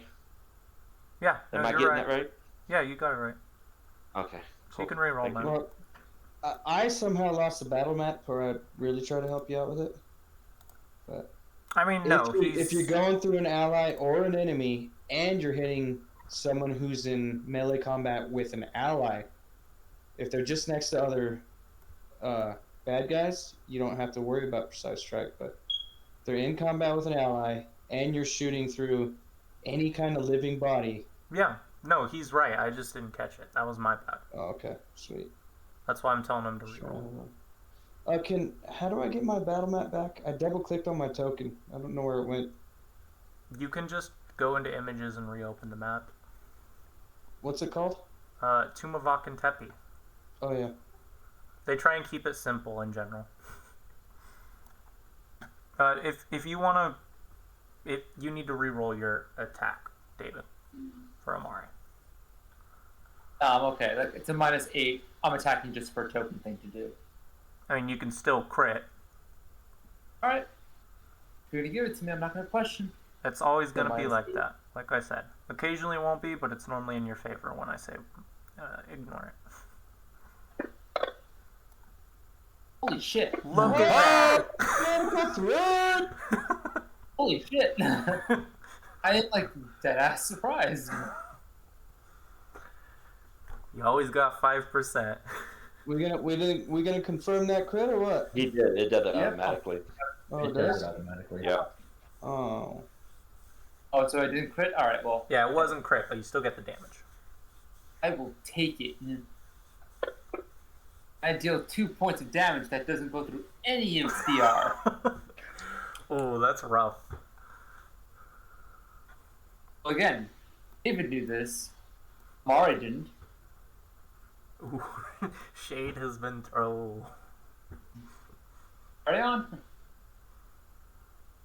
Okay, Kenny, what's up? What are we doing? I think I'm gonna stick with guidance. Need Okay. my guys to hit. Is this for Lamb once again? Guide me, boss. Guide me. Yeah, Lamb, do you need me to move? Are you No, still you shooting can stay right. through? You can stay right there. Okay. And touch me. Min would like you to guide him. Oh, I'm gonna touch you, alright. Are you reaching around for the butt again, or? Oh no. Yeah, where's the ass smackage? I just asked I because have earlier. 6 HP, guys, by the way. Oh yeah, that's what I was gonna heal. Actually, my bad. It smacks you in the ass and it kills you. Can make sure on target Lamb. Unless you're channeling energy, then target everyone.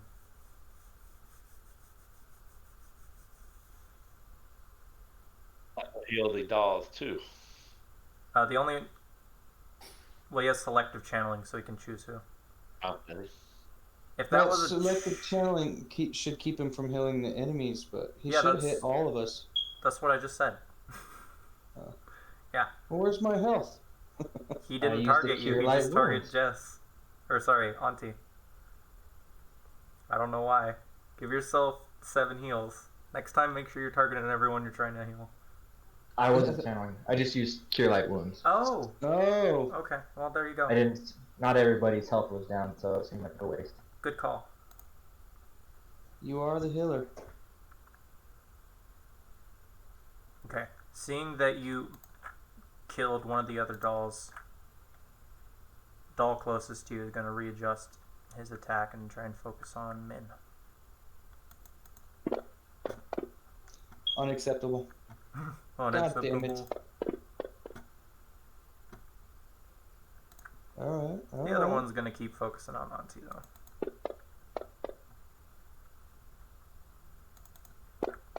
Death by 1,000 pokes.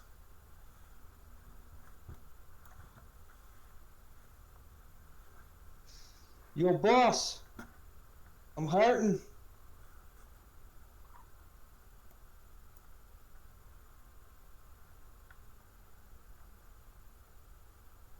Just I'm gonna kill him this time, that motherfucker.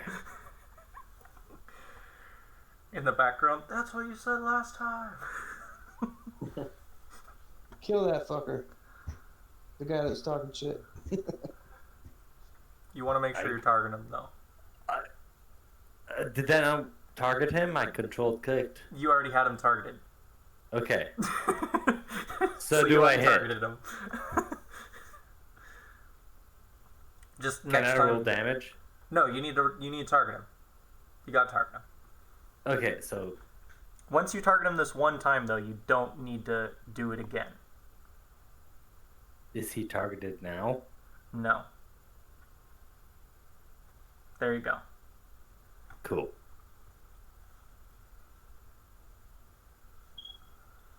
Cool. There we go.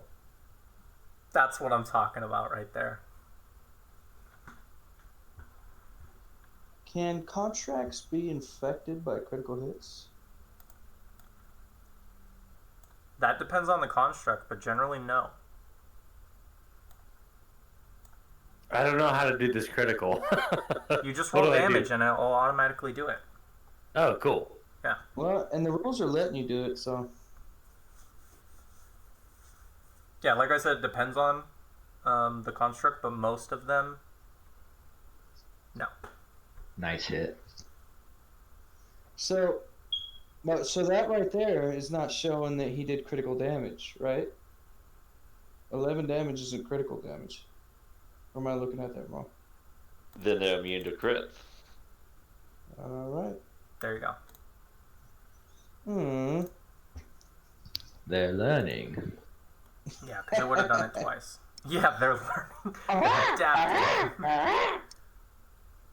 That's my raptor. That was an amazing raptor.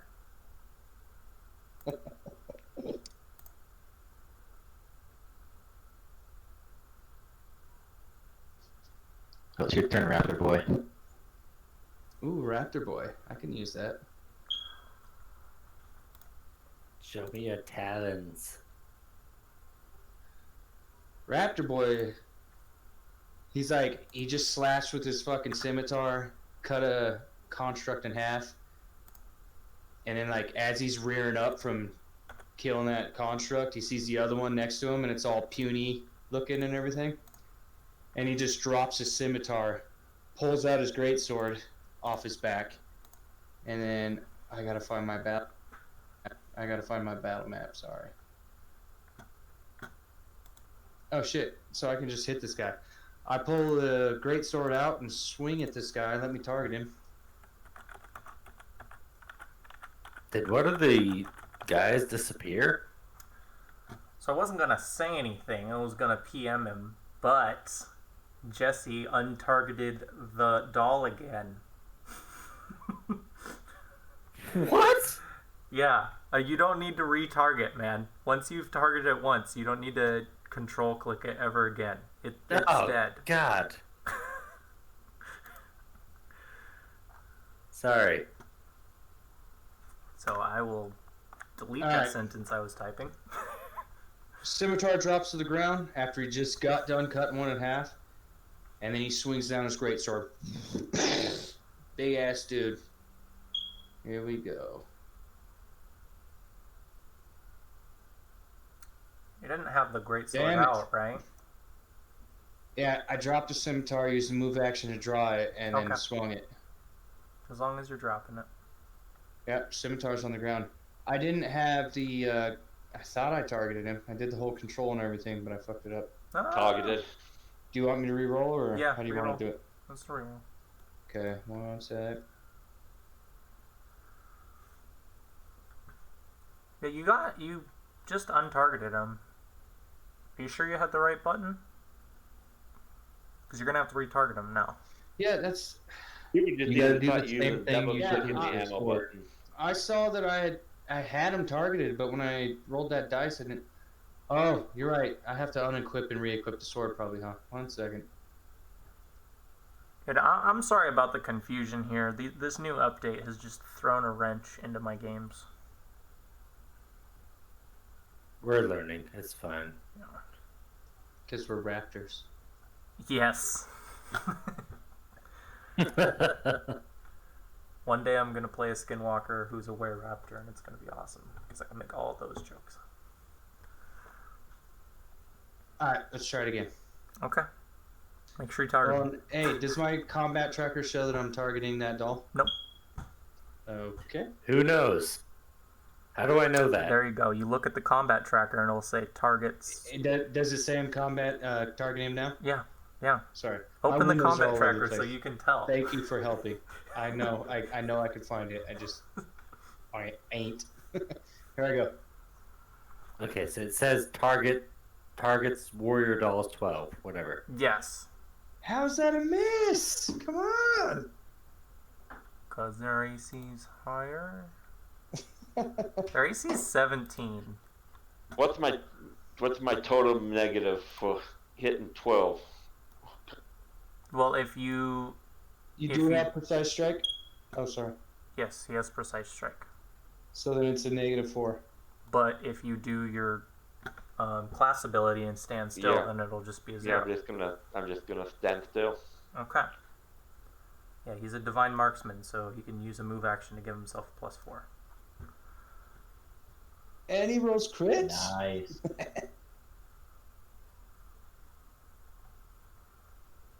Crit not confirmed. Aw. But he still hit, right? Yeah, you roll your damage, dude. It's still a hit.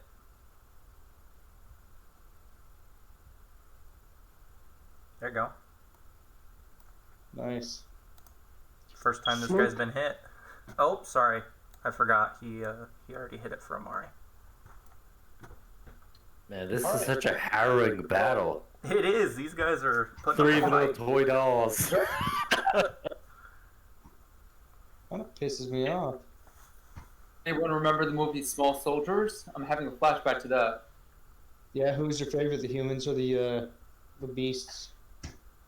Yeah, right? Alright. In Wrecking. any case, however, my character, knowing that both his bombs and his sling are ineffective, is going to move around it. 5, 10, 15, 20. Take the AOO. I'll eat it. Okay. He's a brave man, but a foolish man. Reckless. I love it. Oh, what the fuck was Whoa, that? whoa, whoa, whoa, whoa, whoa, whoa.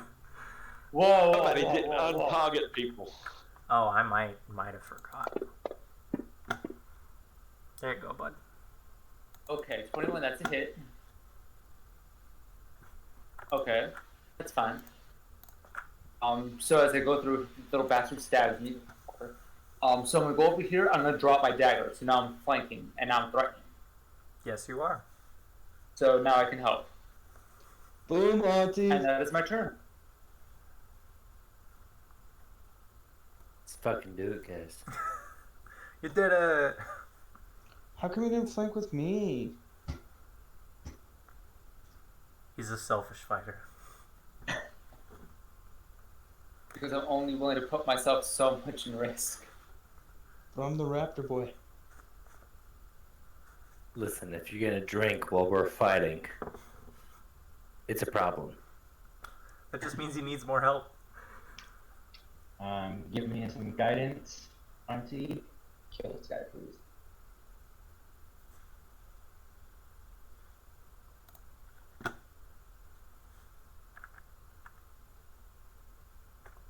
I have no. Combat's over, right? No, there's still a little dude. Oh, Number 12. Do you see him? I see him. Okay. So it's his turn, right? Yeah. And he misses.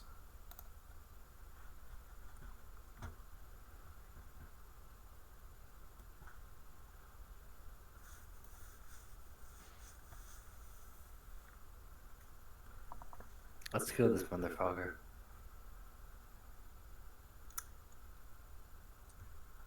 That's the idea.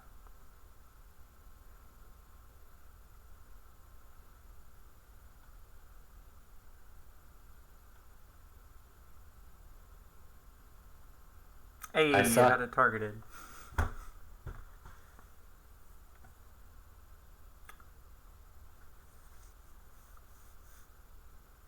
Well, that's about it, right? Unless you want to do something with a move action. Nope. Okay, then end your turn.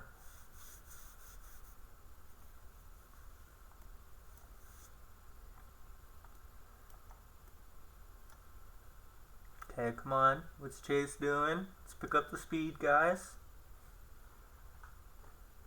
Sorry.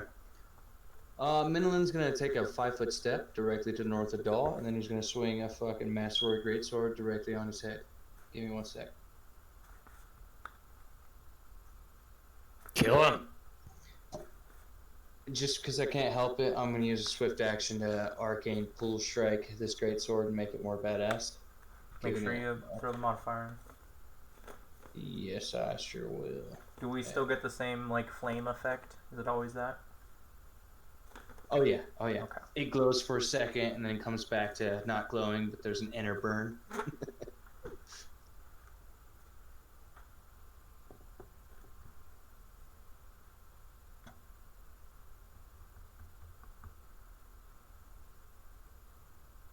What was that?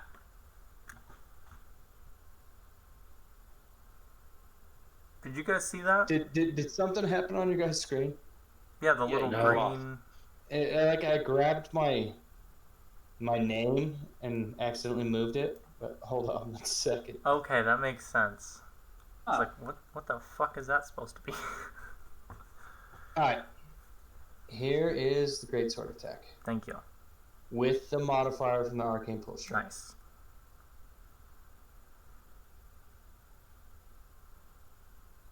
Jesus, thank you. Hey, you haven't found him yet. You can't thank him.